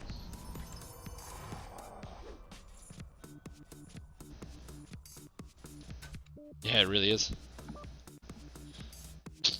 So maybe the bear can be the hero, you know? You can't judge a book by its cover, you can't judge a bear by its bare fur and skin and face and habits and its want and love for destruction, mangling, murder, killing, and general sadness of the human race. If you can't judge a bear by all those things. Ow! Ow, it's here.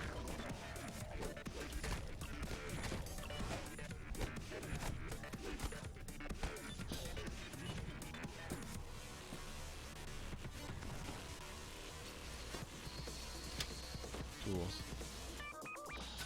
Whoa, that was hurt. Oh, Wolfie, I'm gonna save you. I'm gonna save you, Wolfie! So yeah, I did say that the bear is like, maybe not always the hero, but it really could be. He said, you gotta use your imagination.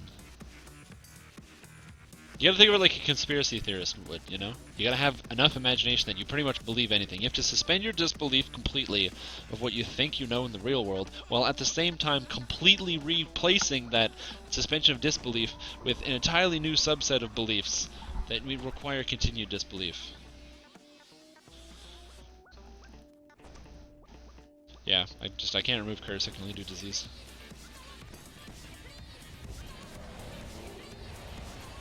So it's like, you're just limited. Man, this song is not what I want to listen to. Oh my god. Holy cow.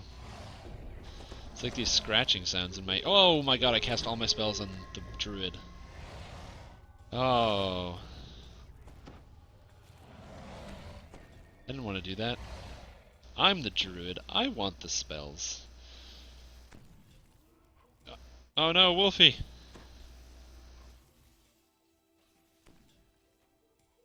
Wait, we missed a crest somewhere? Where'd we miss? We need one this way.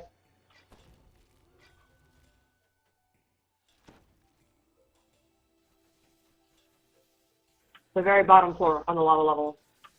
Oh, yeah. You guys don't need to come down.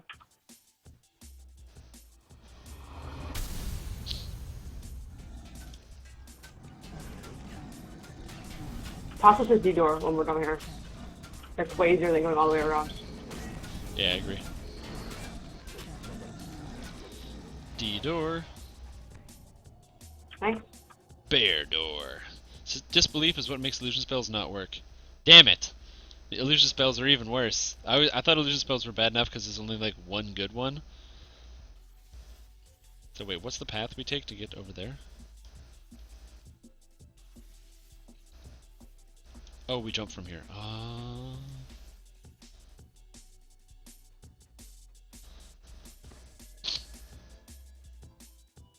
Who was the last one? Oh, it was me the whole time! I can't believe you. It was a trap. It was a setup. Oh, the bear. You guys barely had any idea it was me too. It was amazing. No, I had a pretty strong suspicion. No, no, you can't fool the bear. Oh, Jesus, Holy our backline. guacamole! Love that lag. Caught all three at once. Oh no. Oh, Well, okay. it's all for you. Alright, hold on. First of all, that's a bad idea. Rez, just come over here, I'll res you. Whoa, how'd you guys come back to life with full health? What?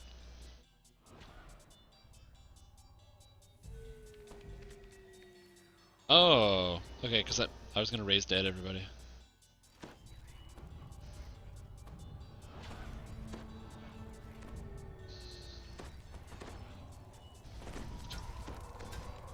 Wow.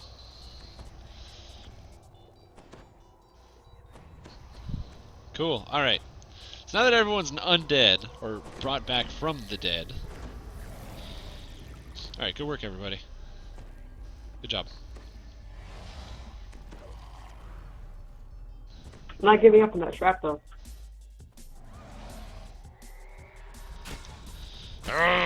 Brr. I kind of wish I had like Tremor and all those other cool bear abilities. The problem is I can't actually use them. Like Rising Fury is a very cool ability. Alright, flawless. No one was the wiser. I just can't use it because you can't actually cast your animal spells while Barbarian raging. So Barbarian probably wasn't the best idea, but I'm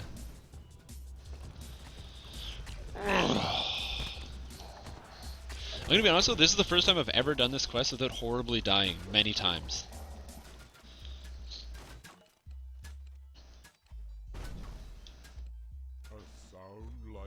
Okay, it should be right here. Now we dance where it is. So they know. Oh, my bones, my blood.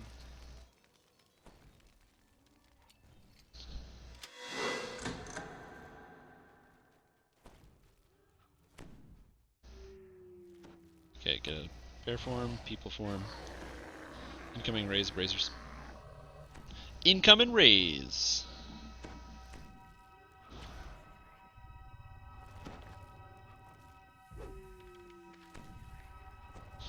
It's all about that heal, yo. Getting my life back. Yeah, critical heal. Cool, now we fight the Marut. Marut requires Chaotic Fangs, so I'm gonna make sure we have that on. Heal myself, and go to town with all my rages and stuff.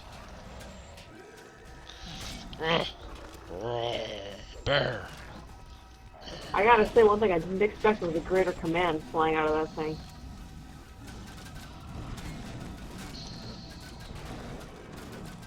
But it's like the incarnation of order. It commands you to do something. You must follow the order. Alright, now one of my favorite parts of the entire game, this. It's just play the Get Smart theme, everybody.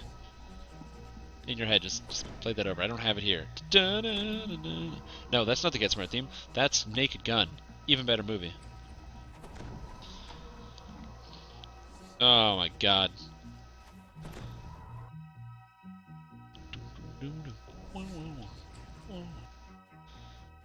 Oh, cool. Alrighty. Well, that brings us here.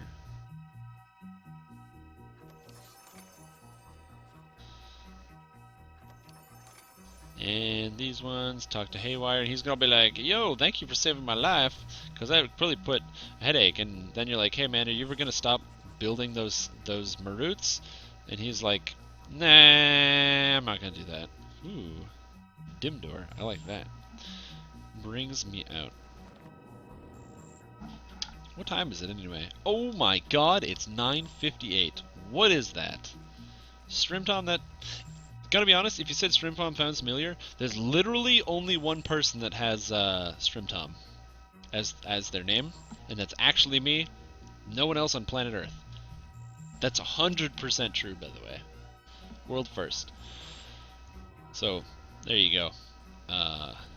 Thank you for the groups, friends. We'll take a bit of a break here. Catch you guys around.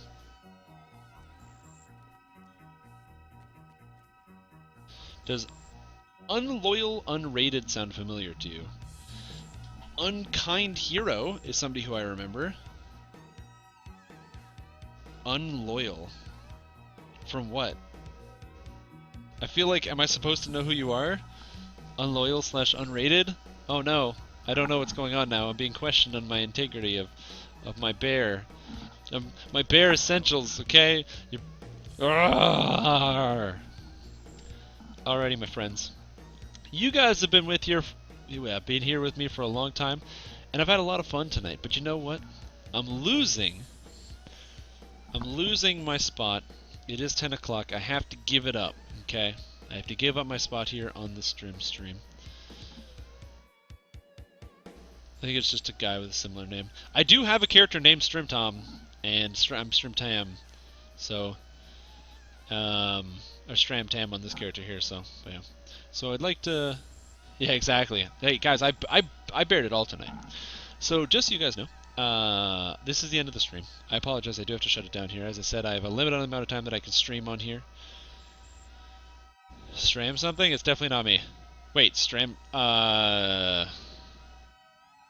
I don't know, let me see. I can go to my character list. Crazy? Stramtam? Yeah. So, yeah, this is the end of the stream here for me. I had a lot of fun. I hope you had a lot of fun too. If you didn't, that's not my problem. You got to get a better sense of humor, because, like, you know, I don't know how you can't laugh at all the bear puns I've been doing tonight.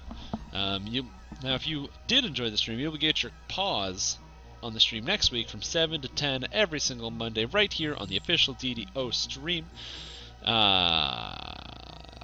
There used to be a stream after me, but I don't think he's doing it anymore. CS Renegade, I guess I think he moved to just Saturday. So there's no more DDO stream today. However, if you liked what I do, which you did, just admit it to yourself. You're like, damn, holy crap, I learned so much about the bear. Look at the dance that I got to see. Look at this cool dance. I didn't even know it was in the game.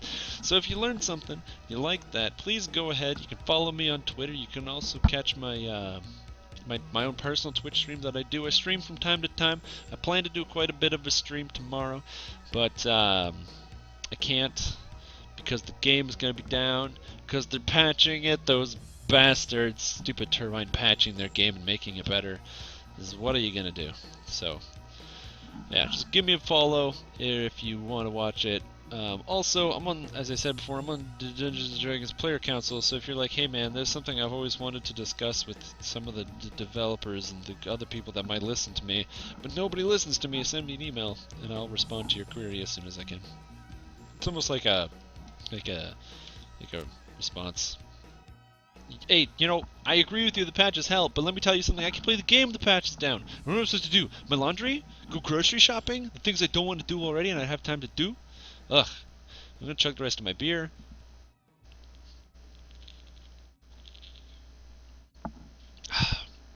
And bid you all good night. I will see you guys next week. I'm probably gonna be streaming for like an extra hour on my own personal channel, so if you're bored, you can just go there if you don't want to stop watching. So, peace!